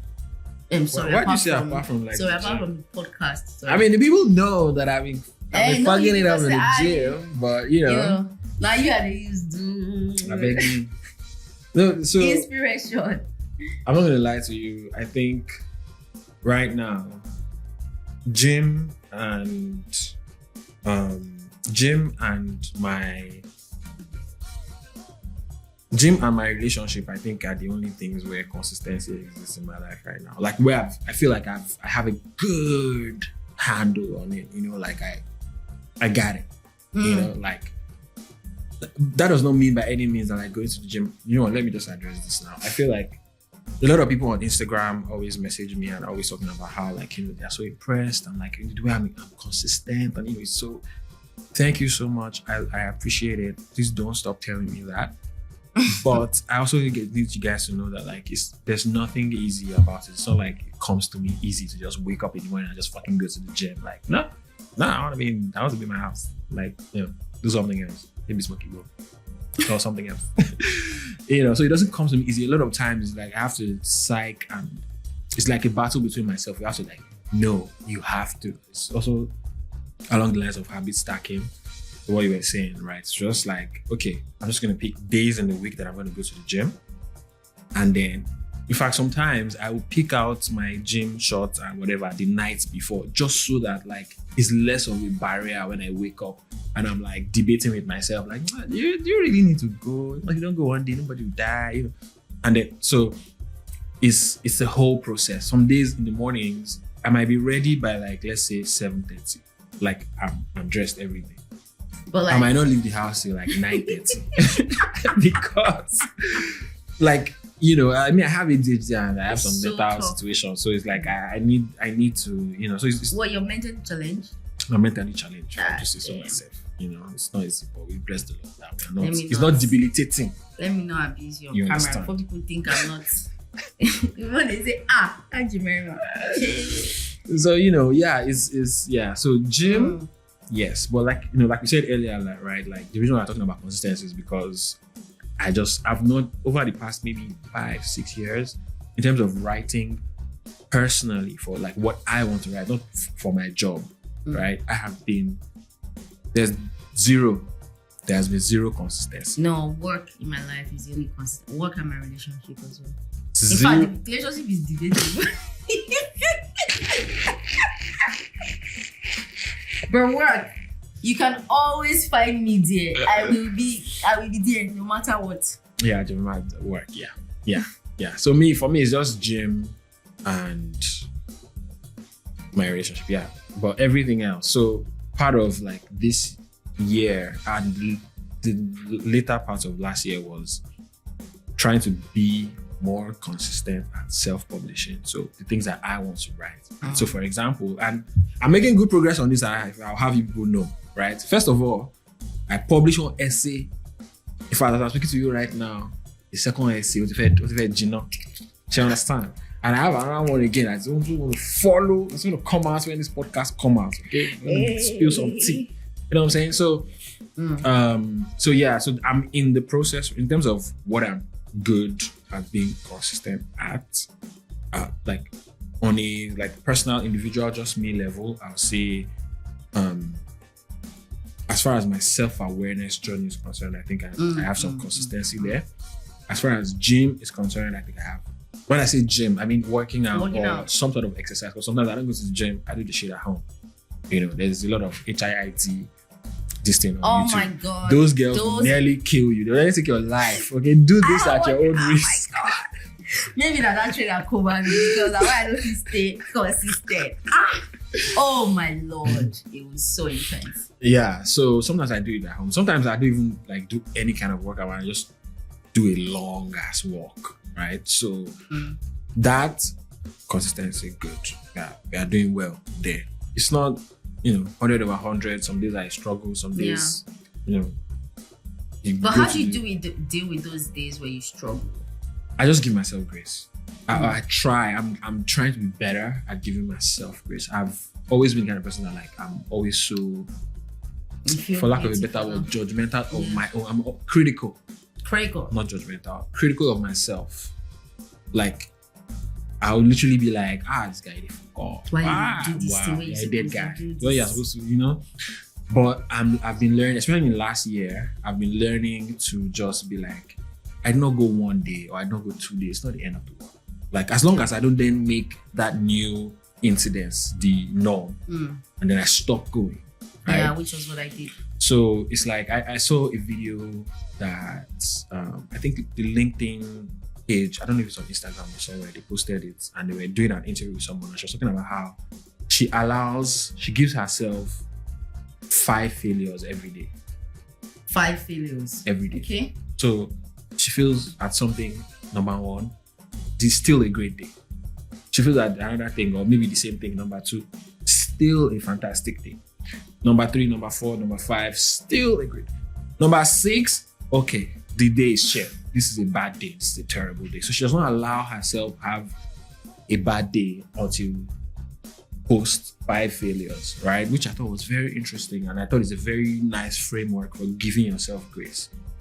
So if you have 30 things to do in a day, right?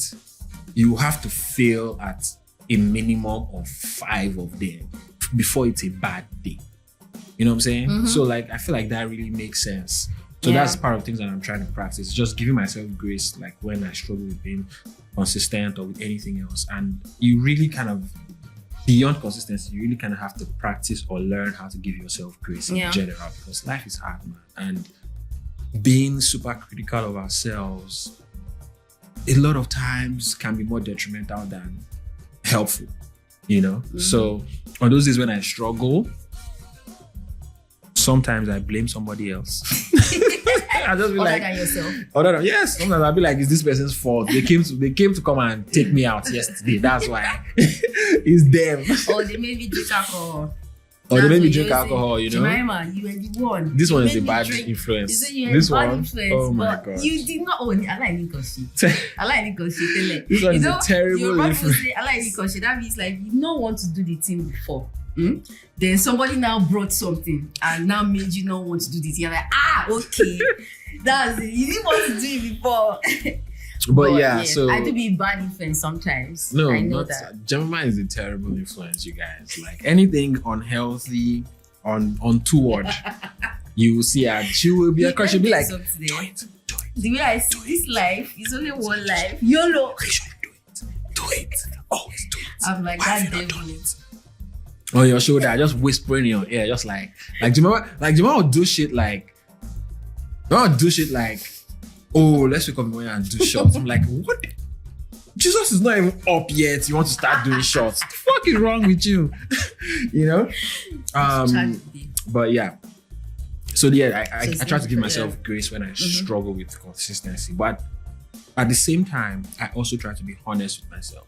Like, I can be like, okay, this is me procrastinating. As long as I can be honest with myself. And say, okay, like, this one. It's not the nicest thing to think that I'm procrastinating or I'm not doing what I should be doing. But it's not easy now for you to just. A lot of times we don't have honest conversations with ourselves. There was a quote that people used to say, you cannot. There's 2 people you can't lie to. God or yourself. People do be like. Yeah, people do. Absolutely. You can lie to yourself. You 100% can lie to yourself. But we lie to ourselves all the time. Like all the fucking time. So yeah, I try to, again, just like consistency, maybe that's another topic for another day, but like it's one of those things as well, being honest with yourself. You kind of have to get better at. And the older you get, the more you realize that like you can't escape it. You can't. Like it's so weird. You just can't. Like, what is it about age that keeps things in perspective for you? What I'm griping with right now is what I'm angry with now. All the things I'm discovering as an adult that nobody told me as I was growing up. That's so consistency now. You need to be talking. I'm angry that nobody told me. But does that mean making friends? I'm angry. That's what I'm doing. What do you think we are doing here? Right. We are telling them. We are telling our generation and other generations and everyone that cares to listen. Because people be gatekeeping this shit. Yes. Listen, I know it's old people talk and it's old people shit. Some people are telling get serious with your life. Serious. They're trying to be all serious. But let me be real with y'all. Don't get serious with your life.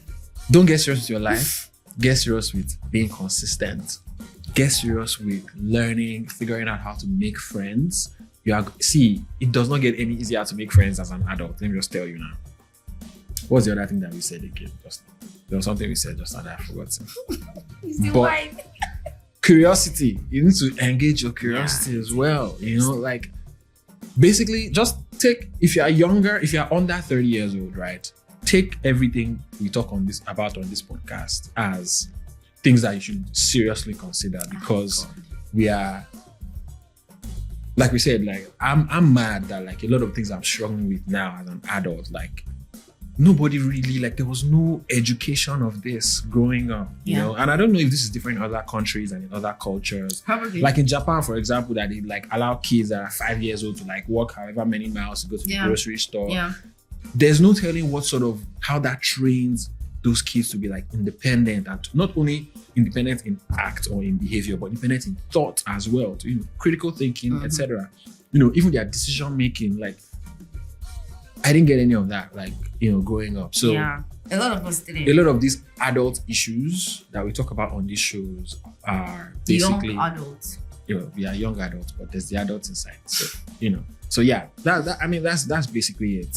For consistency, just take it serious, okay? Don't try to start, at the top.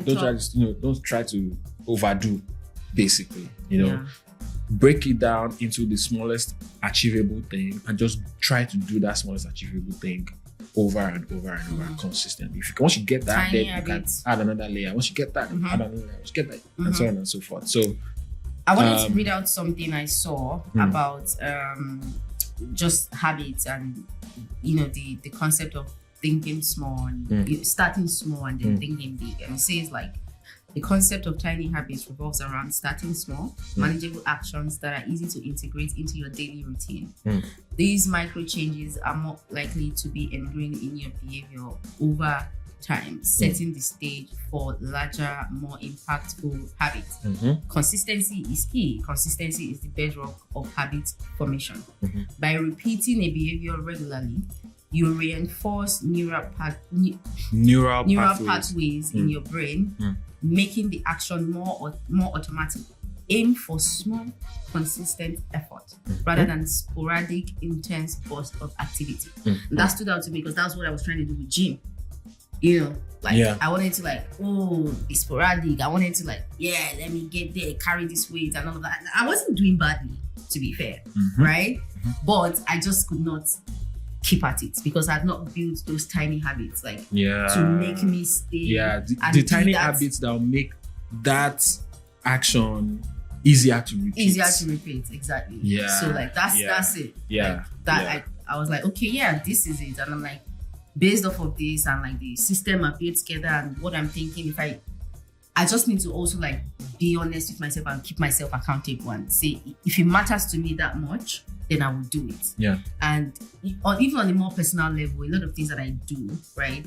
I do them because I can see how it draws a straight line between how much it matters to me. I would not do anything that does not matter to me on some level. I have a measuring system that I use personally.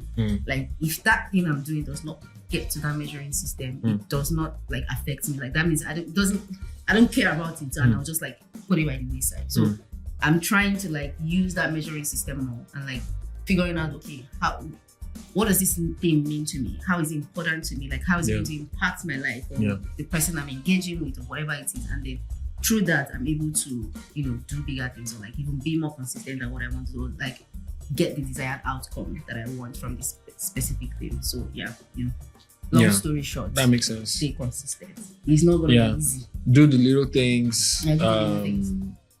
Habit stacking. There's also something called the 2-minute rule, which is if you can do it within 2 minutes, you have to do it immediately. Right. That helps with procrastination. It's if something you can do in 2 minutes, just do it. Actually. And you'll be surprised how many things you can get done. Because if you say... Because what can you really not do in 2 minutes? Exactly. If you think I can wash one glass in 2 minutes, right? Absolutely. And you start washing one glass and there's 16 other glasses there. Are you going to really just wash that one glass? No. You know, if you dip it, like, you probably just end up washing, even if it's just half. That is already more than if you are like, there's 16 glasses in that sink. I cannot be bothered, right? So everything, you can do almost everything in at least 2 minutes. And this is something I also just started practicing myself. So I'm using it to hold myself accountable and to help with like my procrastination, because my procrastination is terrible, right? 2 minute rule, okay. Yeah. So it's like, can I write 2 sentences in 2 minutes? Okay, I can do that, right? So I start writing something. I'm like, but you're going to stop there. Let me just finish this paragraph. Let me just add another paragraph. Let me just, and small thing, I've done 4 paragraphs. That's going to be a very good hack for me at work. Soft. If you can do it in 2 minutes, you just start doing it. And the thing is, we always wait for inspiration, but inspiration is generated by action. You have to start the thing, and then that is what causes the inspiration to come. You get, it's not that like you are not doing anything, and inspiration will just hit you. You just say, like, let me go me. Blows powder. Then you start doing something. No, it doesn't work that way. So be honest with yourself. Start with the tiniest possible little habits that you can. Habit stack. So attach those habits or behaviors that you want to be consistent at to things that you are already great and consistent at. Obviously, the goal of consistency is to make it automatic, so you don't have to think or stress about things. It's like your essay that says about like writing, and writing is like a muscle. Like you keep when you keep building the muscle, and the more you keep working the muscle, you keep building it. So it's the same thing. Like you just keep baking it into your system, keep doing it, and then before you know it, it becomes like automatic. It's kind of like the way it is for work with me. It's like I have been doing this shit for so long, and like you can wake me up in the midnight, like. There's some things that you don't just have to think about. It's just automatic. Even when I'm sick, if I still want to get in that motherfucker and start doing that work, and because I don't know about that. It's part of my tenacity. You know what my working genius? Obviously, the capitalist God has Jemima in a chokehold. Like, I just want my boss. I hope you're not listening to it, but you should listen to it. I just wanted my money to match. To commemorate. You know what I want the money to match the effort. I feel like with what I have in my head and what I know and everything I can do, I don't think like anybody's going to be able to pay me my worth. But I'm willing to see like at least the effort, like for you. We should try to get close. At least they won't get there, but you know, just get there. Do your best. Right? Put your best foot forward. So like the more I was building that muscle, I was able to like sleep, wake up, do it. Right. So it's about like just building the muscle. Yeah. Right. But so essentially, for you, were doing the. I forgot it. No, but go on. It's for me. I was going to say for you, so you want to get to a point where essentially it's automatic for you to drink more water. It's automatic, like your diet is basically automatic. Yeah, like if I'm eating rice, I'm putting veggies, like that, that kind of thing. Like it's automatic. I don't have to think about it. Yeah, exactly. And for me, it's evangelizing my business. And putting out, creating more things and putting it out to the world. Because creating the thing is one part, putting it out is another part. So I struggle with both ends of the spectrum. Imposter syndrome comes in? Yes. So, just quick roundup. Start small, habit stacking, 2-minute rule. Anything you can do in 2 minutes, just fucking do it. Give yourself grace. And I think finally be honest with yourself. All of these you're not just going to wake up tomorrow and just be great at it. But you can start small and eventually, hopefully you get there. If you have any struggles with consistency, or just let us know. Give us the gist. Or if you have any tips, hacks. Yeah, something you've done that worked for you. Because sometimes you don't know it, or we've read all these research papers and all of these things. But like there might still be something that works for people personally that you can just want to share and let us know about it. Nobody said it's gonna be easy. It's never gonna be easy. And I feel like as a way to keep myself accountable, anytime I come on this podcast, I will talk about my staying healthy, right? I'll talk about it like on the podcast, like I have stayed consistent. Every What I'm struggling episode, with, we are going to get I'll just an give update I'll on just give an Jemima's. I'll just give an update. Like, On I Jemima's haven't drank life water. goals. I haven't been drinking water. I'm sorry. I haven't been adding veggies, right? Yeah. But I'm just to keep myself Make sure Pesta alive. accountable. Make sure you ask her. Did you drink water today? How many vegetables did you eat today? Did you eat But you know what? Did you stretch? Water. Did you do yoga? This is one of my. I didn't want to do this on the show. I did not even think about it. But like this bottle is what is going to help me. Like I need to be very consistent at like. How many do you need to consume a day? I need to consume one of these a day. One? Yeah, one. That's easy. I feel like that's. I can do. I mean, it's do about better. starting small. Right? I don't want to say I want to consume 2 a day and then I'll not be able to consume. So let's start with 1 a day, right? Okay. It has like timers. So if I do take it from 7 a.m. to 9 p.m. every single day, I feel like that's a great step. Yeah, I mean that's a start. Yeah, Yeah. for sure. I mean, this is at 1 p.m. now. I'll be honest, it wasn't like this is from yesterday and I haven't drank from it. But like this water bottle will help me. But yeah, I'm just going to like try to give like you guys be my accountability partner. When I will right? make. I'm also myself's accountability partner, but it's just the tiny things that lead to big things that I really want to like stay on course this year. And I'm also picking from your leaf that like give yourself grace because like sometimes, well, this is more with work. If I don't do the thing that I'm like, I feel like oh my god, this thing I'm supposed to do it, but I couldn't do it. Like I just feel so bad. Yeah, you know, be machine like you know, Like I just some feel days like some and that's something that like I've been since I started my own like business or whatever. Like some days I wake up and like I just it's not coming to me. You know, now I'm not going to then say because it's not coming to me, then I won't do anything. Effort, right? Mm-hmm. Like it doesn't mean I won't do anything. But like it might not really on my to-do list. I'm supposed to work on an essay and maybe work on a video. But that day I'm just not feeling like creative, like to produce, creativity, or it's just not coming to me. Maybe I've tried, whatever. What I'll then do is I just go to like BizOps kind of thing. Right? Okay, is the website looking good? What am I cleaning up the social media? Like all the sort of things that like are not those 2 things on my to-do list that I could still do that would still move the needle, and I just go do those things. You get? And there are also days when it's just like, I only work. I go just sit down. I'll just You get? So because we are human beings, man. Like you are not, be robots, you know, be firewood. So sometimes you need to be able to give yourself grace that like, as long as you're just honest in that grace and you're not like in the name of giving yourself grace, then slacking, you get. So it's a fine balance of like between giving yourself grace and being honest with yourself. Exactly. It's a very fine balance because before you know what's happening, you might be on one side rather than the other. I see myself I'm honest. I see myself be that. Yeah. But yeah, just give yourself grace and be honest with yourself. Yeah. So you have to be able to walk that line properly. So yeah, if you have any struggles with consistency, or you have any hacks, tips that you think we've not talked about or that like might be useful for other people, please let us know. Send us an email, theshrinepodcast@gmail.com. I'm hearing the wow. Sorry.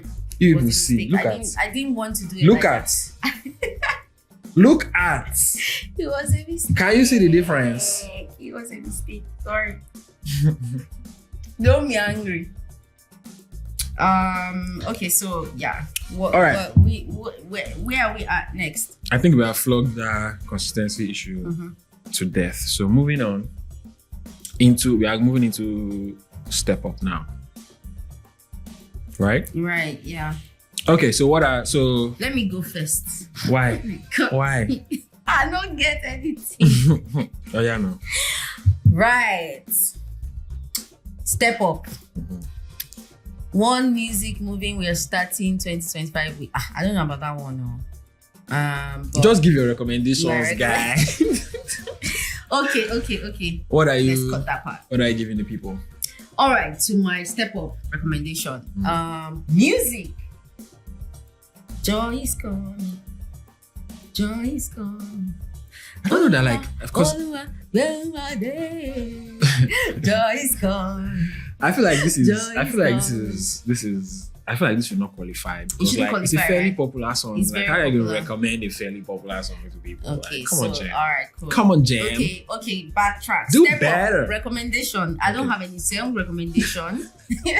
I've got a movie recommendation though. 7 Doors. Why should people watch it? I made some notes here. This is why you should watch 7 Doors. Okay, Mhm. you should watch 7 Doors because Because Jemima said so. yeah, because I said so. First of First of all, but it's a Nigerian epic. It's produced by Femi Adebayo. I love Femi Adebayo. If you know Femi Adebayo in the Nigerian movie industry, I didn't know. Right.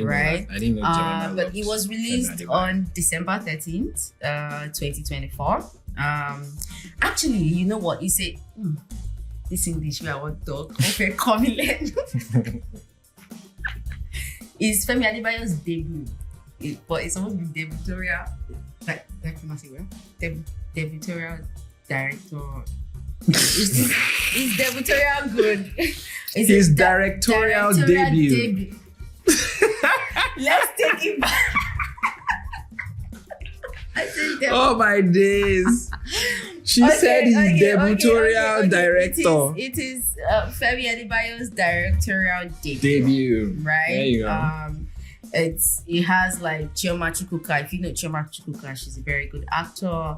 Jide Kosoko, Ogabelo, blah blah blah blah blah. But the reason why you should watch this movie is because it's a how do I say this now? Why? Oh my god, okay. Here's the reason why you should watch it. I feel like if you don't know anything about like Nigerian or Yoruba culture, like Yoruba culture to be specific, like it would sort of like give you some information, right? And I think that the fact that it's an epic, right? And I think it's actually like a true story, right? It would give you like some insight into like, you know, some traditional things, like, because you think about it, right? Yes, we are all in the digital age and digital world and everything, but like some things like I will never get over how Jemima pronounces digital. What Like is it? she says digital. How's it pronounced? Digital. Yeah, that's how I don't know Digital how. is like I'm it not sounds wrong. Digital. I've always known it as digital, digital. But you always say digital. I love it. Digital. You know, I live in a digital The world funny now. thing is that, like, I need to check if what my pronunciation is right because I studied English, so I should be saying the right things. No, we're just stressing. Don't But- stress it. Even Ghanaians will say we are pronouncing everything wrong. So Yeah, I think the movie is very, very rooted in culture, right? And I think that's like one of the reasons why you should watch it. The story is also really good, right? I don't want to give too much away, but like, you know, you could see some things in the story that might not make sense to you, but I think that like the core of what I picked up from the story is that like, yes, you can travel far and wide and do all of these things, but like you also need to understand like your tradition, like where you're from, and certain things that are peculiar to where you're from, like the history of where you're from. Like sometimes like you can be in wherever it is and they come and tell you, oh, you need to come and be the king of your, you know, village or whatever, or you need to do XYZ. Like you need to ask questions. You need to understand why certain things are the way they are. Because Also, yeah. you could get into that situation, and at the time when you're in it, it's now very hard for you to get out of it because you didn't understand why, you know, certain things are the way they are. So like ask questions, like speak to your mom, your dad, your grandma, grandpa, whatever, like about just like the history of your family, the history your of your family, culture. why things are the way That's they mainly are. for you diaspora people, but also Yeah, diaspora Nigerians. people, yeah. And then Because also Nigerians too, yeah. for sure. from all the civil conversations we have, clearly we don't know our history. Yeah, So, we don't. You know, We don't. And let's this fix that. movie, kind of like, at least for me, what I picked is like, it shows like the importance of understanding why certain things are the way they are, especially like in your little tiny. in your culture or, Yeah. or in your religion or Exactly. just in general. Like, Just ask questions too, because like the main character in the movie, who's Femi Adebayo, who also directed it, he didn't ask certain questions, and he got into a situation where he was now having to discover certain things because they didn't tell him things, and he also asked questions, like the important questions. So Okay. 7 Doors, I would say. So Jemima's recommendations are Joy is Coming by Fido. No. Fido? Don't put Joy is Coming. I've taken that away. So no music recommendation. No, okay. And her I movie mean, recommendation is 7 Doors. music recommendation. Just listen to Wizkid. Anything by Wizkid. Cool. Movie recommendation 7 Doors, and Hack. Habit stacking. I already spoke about it. She's already spoken about that. So identify a current habit to do each day and then stack your new habit on top. But don't make sure it's not an overwhelming habit. Okay, remember, start small. Just one thing. Yeah. Brush my teeth, take my bath, drink coffee, stretch, get to my meeting. Stretching might be the new thing. Like for me, now that's the new thing I've added into my. That's it. Pretty much. All so right. what about you? Thank you very much. My music recommendation is Doechii. Her EP. Doechii is a rapper. She's a female rapper. From where? From the America. It's from the United States. When did she start rapping? I don't know. I don't know much about her. Actually, yesterday I saw. What about the hip? Yesterday I saw a YouTube video. Yesterday I saw a YouTube video of her in 2020. She just lost her job and everything, and she was like, "I'm just gonna go to studios and ask them if they need interns and stuff on YouTube, right?" And fast forward to 2024, she's performing on NPR. She performed with Kendrick at like the TD Christmas whatever show. She's Grammy nominated in 4 years, right? So, inspiring. But that aside, I just think Doechii's her pen game is incredible. Go and listen to Nissan Altima is incredible. But my recommendation for music this week is Doechii. That's Doechii. Her EP, her 2024 EP, Alligator Bites Never Heal. Go check it out. It's dope. I think you'll love it. My movie recommendation is 6888 by Tyler Perry. I don't do Tyler Perry things, and the CGI in this movie was a bit funky, to be honest with you. But it's a true story, and I think it's a story worth telling because it's a story about the female battalion of the US Army during one of the world wars. And I just think it was a very interesting story to tell. Kerry Washington did great, and all the supporting cast. It was a good movie. It's not perfect by any means, but from a story, what makes it good is the historical story. Okay. That was told in the movie. Can you give anything? I don't want to give anything away, but just go check it out. It's basically, like I said, it's about the female battalion. A battalion of female soldiers that were all black. Oh my God, that's like during one of the world wars, right? And just the things that they did. They didn't go into the actual Ogun. They didn't go to the front of the war to go and fight. Practicing my Yoruba. But yeah, it's again, to Jemima's earlier point about learning about our history, our culture. I know that we Africans, we're always like, oh, our culture, but like, I think it's also important to learn of African cultures that are not in Africa. So African Americans, for example. Yeah, so black cultures that are not African, are not strictly African. I think it's also important to learn and know about that stuff because we are one. You know what I'm saying? Absolutely. So that's my movie recommendation. To read, just look for Timi Ajiboye's Medium. Just Timi Ajiboye is, I don't even know what he does now, to be honest with you. He's in tech. I can tell you that much. In tech and crypto, I think. I don't know what he does now, to be honest. I think, Bitcoins. Is Bitcoin still a thing? I don't know. But basically... I cut all of that. By the way, you don't have to go to that. But Timmy, by the way, I'm sorry, but I just don't know. Okay, I'm not close to him like that. I don't really follow him. Of course, I know of him. I know he's a brilliant he's a tech bro. Developer. I know he does a lot of cool stuff, but I just don't know what he's up to right now. I've not been following him. Fair. In the past year or so, I'm not really following him. But he published this thing called 30 Things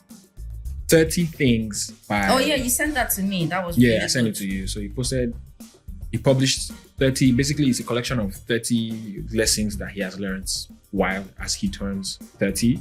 And I think they have some great insights, some fantastic things to think about, some very interesting things in there. So go check that out. Timi Ajiboye, Timiajiboye. 30 Things by Timi Ajiboye. Go check it out. And my hack recommendation for this week is the 2-minute rule, which I already spoke about. If you can do it in 2 minutes, get it done. The end. Moving on, this will officially be our first 2-hour pod, potentially. So 2 hours? No, we're going to cut it. We are recording for 2. We've been recording for over 2 hours now, and this is going to take forever to transfer. But yeah, okay, moving on to Village Square. What do you want to talk about here in Village Square? There's actually a lot to talk about. There's a lot to talk about. One second, we can cut it. I'll start with. Do you know what? I don't even know that this is. We can cut it now. Cut what? The Village Square portion. No. Like whatever the one you're talking about. Like we can just pick. Okay, I think the one that do you know recent. What? I was going to go with. So we have some things here, right? We have. Never mind. Basically, I'll just go with. I'll go with this. This post was made December 16th, 2024.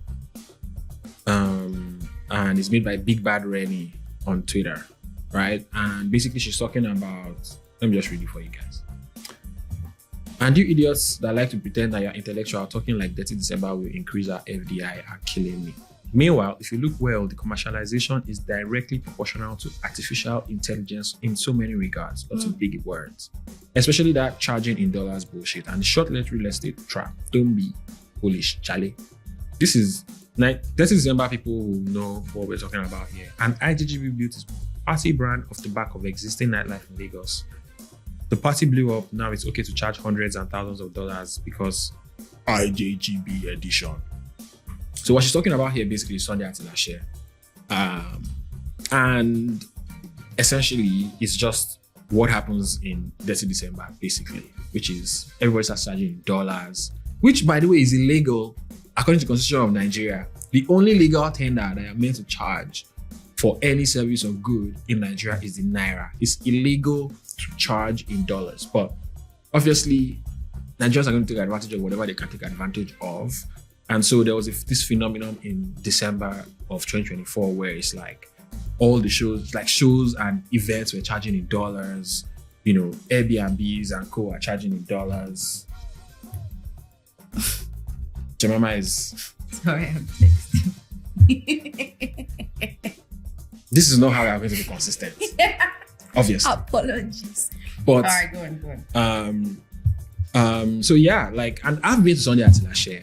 You know, it was great, it was fun and all that stuff. But I just feel like you can find another way to make your model work without charging people in dollars. Like, it's one of the most ridiculous things. What is that about? Like, not this IGGB Sunday Atilashe thing, but like just because I went to Nigeria in December and enough people were charging in dollars. What's that about? That's what I'm saying. Like, is that the new legal currency? No, it's not. It's illegal. Like, it's illegal to charge in any currency other than Naira in Nigeria by law, right? And actually, by law. But yeah, lawyers will confirm this. Like, if I'm wrong, please, let us know. But I'm absolutely sorry. But you're long, sir. There it is, right? So it's just that thing of Nigerians. Like, again, it's been a terrible year for the country. Economy has been in shambles. The currency has been in shambles. And I think the best thing to do is charge people in dollars. And that does not serve people that are already living in Nigeria. It only serves people that are here for 2 weeks, a month, whatever the December period that they are there for. So like, why? It's just, it goes on to these things that we always talk about. And the guy that runs this Sunday Atilashe, right? I saw a video of him a while ago. He did a TikTok where he was talking about, he was thanking his mother for like making sure that he had a. Oh, is it the Sunday Atilashe that we used to go for? Yes. They charge in dollars now. The December edition, they charged in dollars. They said IJGB edition. And anyways, I saw a video from the guy, and he made a video about how like he was thanking his mom for like doing the thing, and like basically he has an American passport. Yeah. Right. So he was like just being grateful that like, man, like if he didn't have another passport, like the kind of opportunities he has, or he will be able to access, etc., he would not be able to access it, which is good. Which is true. But then a few months later, you're charging people in dollars for an event you're putting together. I understand it's IJGB edition, but still, like, be for real. No, what is really IJGB edition? That's nonsense, because you're not going to get 300 IJGBs to come to your event. Like, they are not going to come. You see what I'm saying? 300 IJGBs are not even going to come to Nigeria in the first place. So like, you still need to optimize for the for your people. Exactly. So if you want to be charging dollars, go and do Sunday at whatever in New York or in wherever. Exactly. This thing of that, like, we just exploit in whatever way that we can. Like, I get it. Also, like, you know, at the same time, in dollars, it will not be that much, because like if I'm in America, like I'm in England now, like I'm not gonna drop £70 to pay for Sunday at Ilashe, but like. Exactly, but like he's going to charge you $100 or something. Like he's going to charge you more. More, yeah. It's going to be more than like you maybe pay for the same experience in the US, for example. So and you will not pay for that experience in the US because you know that like, okay, this money. I just don't get it. I don't like. Why do we feel the need to just like oppress ourselves? And no, everybody's trying to game the system. Like, they want to game themselves. Like I didn't even know like it was like, I know that it's always been a thing where like the restaurants or the people serving you or the bar or whatever, they were trying to like scam you and be like, oh, we're charging you dollars, you pay in dollars or whatever. But like you saying now that like you were in Lagos and everybody was charging dollars. I was seeing like, things like it was like dollars. I know why they are doing it. What's going on? Obviously, it's because country is hard, currency is shit, etc. Right? But that's not the customer's fault. Yeah, exactly. Now, if a politician comes to your establishment and you charge them in dollars, I probably won't have any qualms with it. Think you need to charge them. You know what I'm saying? 3 times. Exactly. Because they are the reasons why the problems exist, right? But not consumers, like regular people that just want to have a good time. They've saved all year and they want to have a good time and enjoy themselves, and then you're charging in dollars. Just doesn't make sense. I think the thing with Nigerian establishments is like they don't think about the experience. They think more about the money. Because like, if you think about giving people the kind of experience, like I feel like personally, I don't mind paying a premium for a good experience. It's like that. We did an episode a while back where we're talking about that Valentine's dinner that they charge people $1,000 for in Abuja. It's like, that is not a $1,000 like experience. I have been to restaurants in this England and like I have spent good money, and I left there. I was like, oh my god, yes. That's what I always say for 30 December people. It's like, if you're going to go to a concert and pay 5 million, 20 million, whatever for a table, like the experience. Think about what a $3,000, $5,000 experience would be in America. Like, they whine me. You know what I'm saying? So like, it's like a king. It's nowhere near. So there's no reason why anyone should be charging for that. Like nobody can tell me now that you can guarantee me $1,000 experience in Nigeria. No. Like, what? How are you going to do it? What do you want to do? Do you get what I'm saying? Like, if I spend that same amount of, it's like the real estate people too. They'll say, oh, this house is $1 million. I like, fuck. Oh, do you know how much $1 million get me in Europe? Do you know the kind of house you can buy with $1 million? You're not gonna buy a house in the Atlantic house for $1 million. I know, Jamie. What? Like with $1 million, I'll get 3, 4 bedroom, 5 bedroom houses. Pool, like, backyard, like everything. What are you saying? Parking space, like everywhere is like the lights. But they'll tell you that you should come and pay $1 million in Lekki, that for there'll be toilets. There'll be flooding once rain fall, and you'll be calling water tanker to come and fill your distance. Like it's. And the only thing they know is for you to be calling. What they do now is they now have an app, like in some estates in Lekki, where you have to generate a code for the person entering. That's the only thing they know how to do. Call security, give them a code. When you enter inside the estate, you just be like, what is this? What? You enter the house and it's just like one long, everywhere is just white and it's just one big TV and everywhere. I'm just like, what exactly is the character? There's no character. There's no experience, There's the experience is absolute, rubbish. And that's to your point that like Nigerians, don't really care about the experience, because those people that buy those $1 million houses in Eco Atlantic, it's not because they think is the best use of that $1 million, but it's because they can say that they bought it. They bought a $1 million house in Lagos. You understand? So yeah. Anyways, moving on. Let's do better. The next thing is many Nigerians are relocating themselves and their kids from the US back to Nigeria, so the kids can attend school there, especially those in elementary and high school. Later, they bring them back to the US for college because they believe Nigerian schools focus more on discipline and resilience. It's a bold move though, and not everyone can handle the adjustment. Now, I have personal experience with this. I don't know if you did, but in my secondary school, which was a military secondary school, there were a lot of students that were enrolled because they needed to, and they came from America or from the UK or wherever because their parents were like, "You're too stubborn" or something. They sent them back to Nigeria.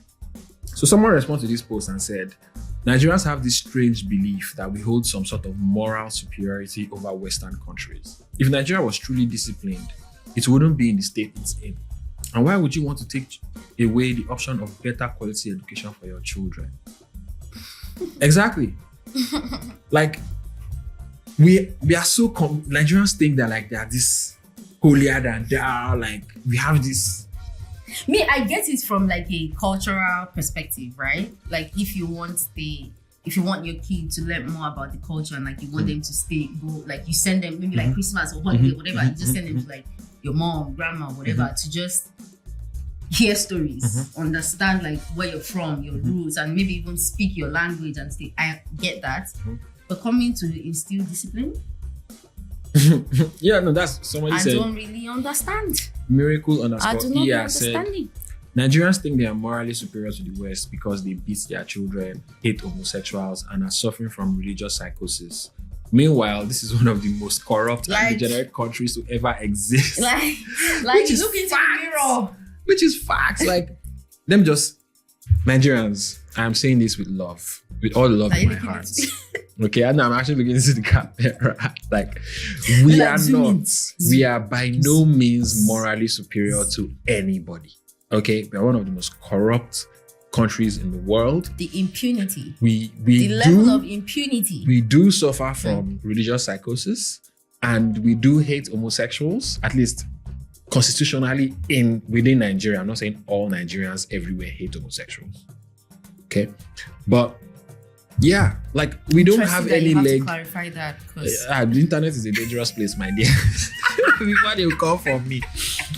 But like, yeah, you have to think about it. Like, we don't have any like leg to stand on for all the moral uppityness that we do as Nigerians. Like, I mean, who's our zero. president? Literally, like our president is a fucking. Let me know before they come and look for me. Like, look at just be for real, okay? Just be for real. Come on, like we can't seriously think that like Anyways, Nigerians are going to do what Nigerians are going to do, no matter what we say. No matter what we say, like then get coconut head, but we're speaking to the sensible ones. Yeah, I think the sensible ones. Okay. And you know, there's also like in your little corners, if you hear this, then you take it to your other little corner. Take it to your other little corner. If that was your experience, maybe you were born or you were growing up in the US or in the UK or wherever else as a Nigerian, and your parents were like, for some discipline and resilience, we're going to send you back to Nigeria for a couple of years. Let us know what that experience was. What did you like? What did you not like? Would you, I don't know, do the same thing with your kids? Let us know. Send us an email at theshrinepodcast@gmail.com. And if you have any challenges, you need any advice, or you would like to participate in the Village Square segment, please send us an email at that same email address, theshrinepodcast@gmail.com, with the subject TSP Village Square. TSP Village Square. And we'll do our best to include it in the show.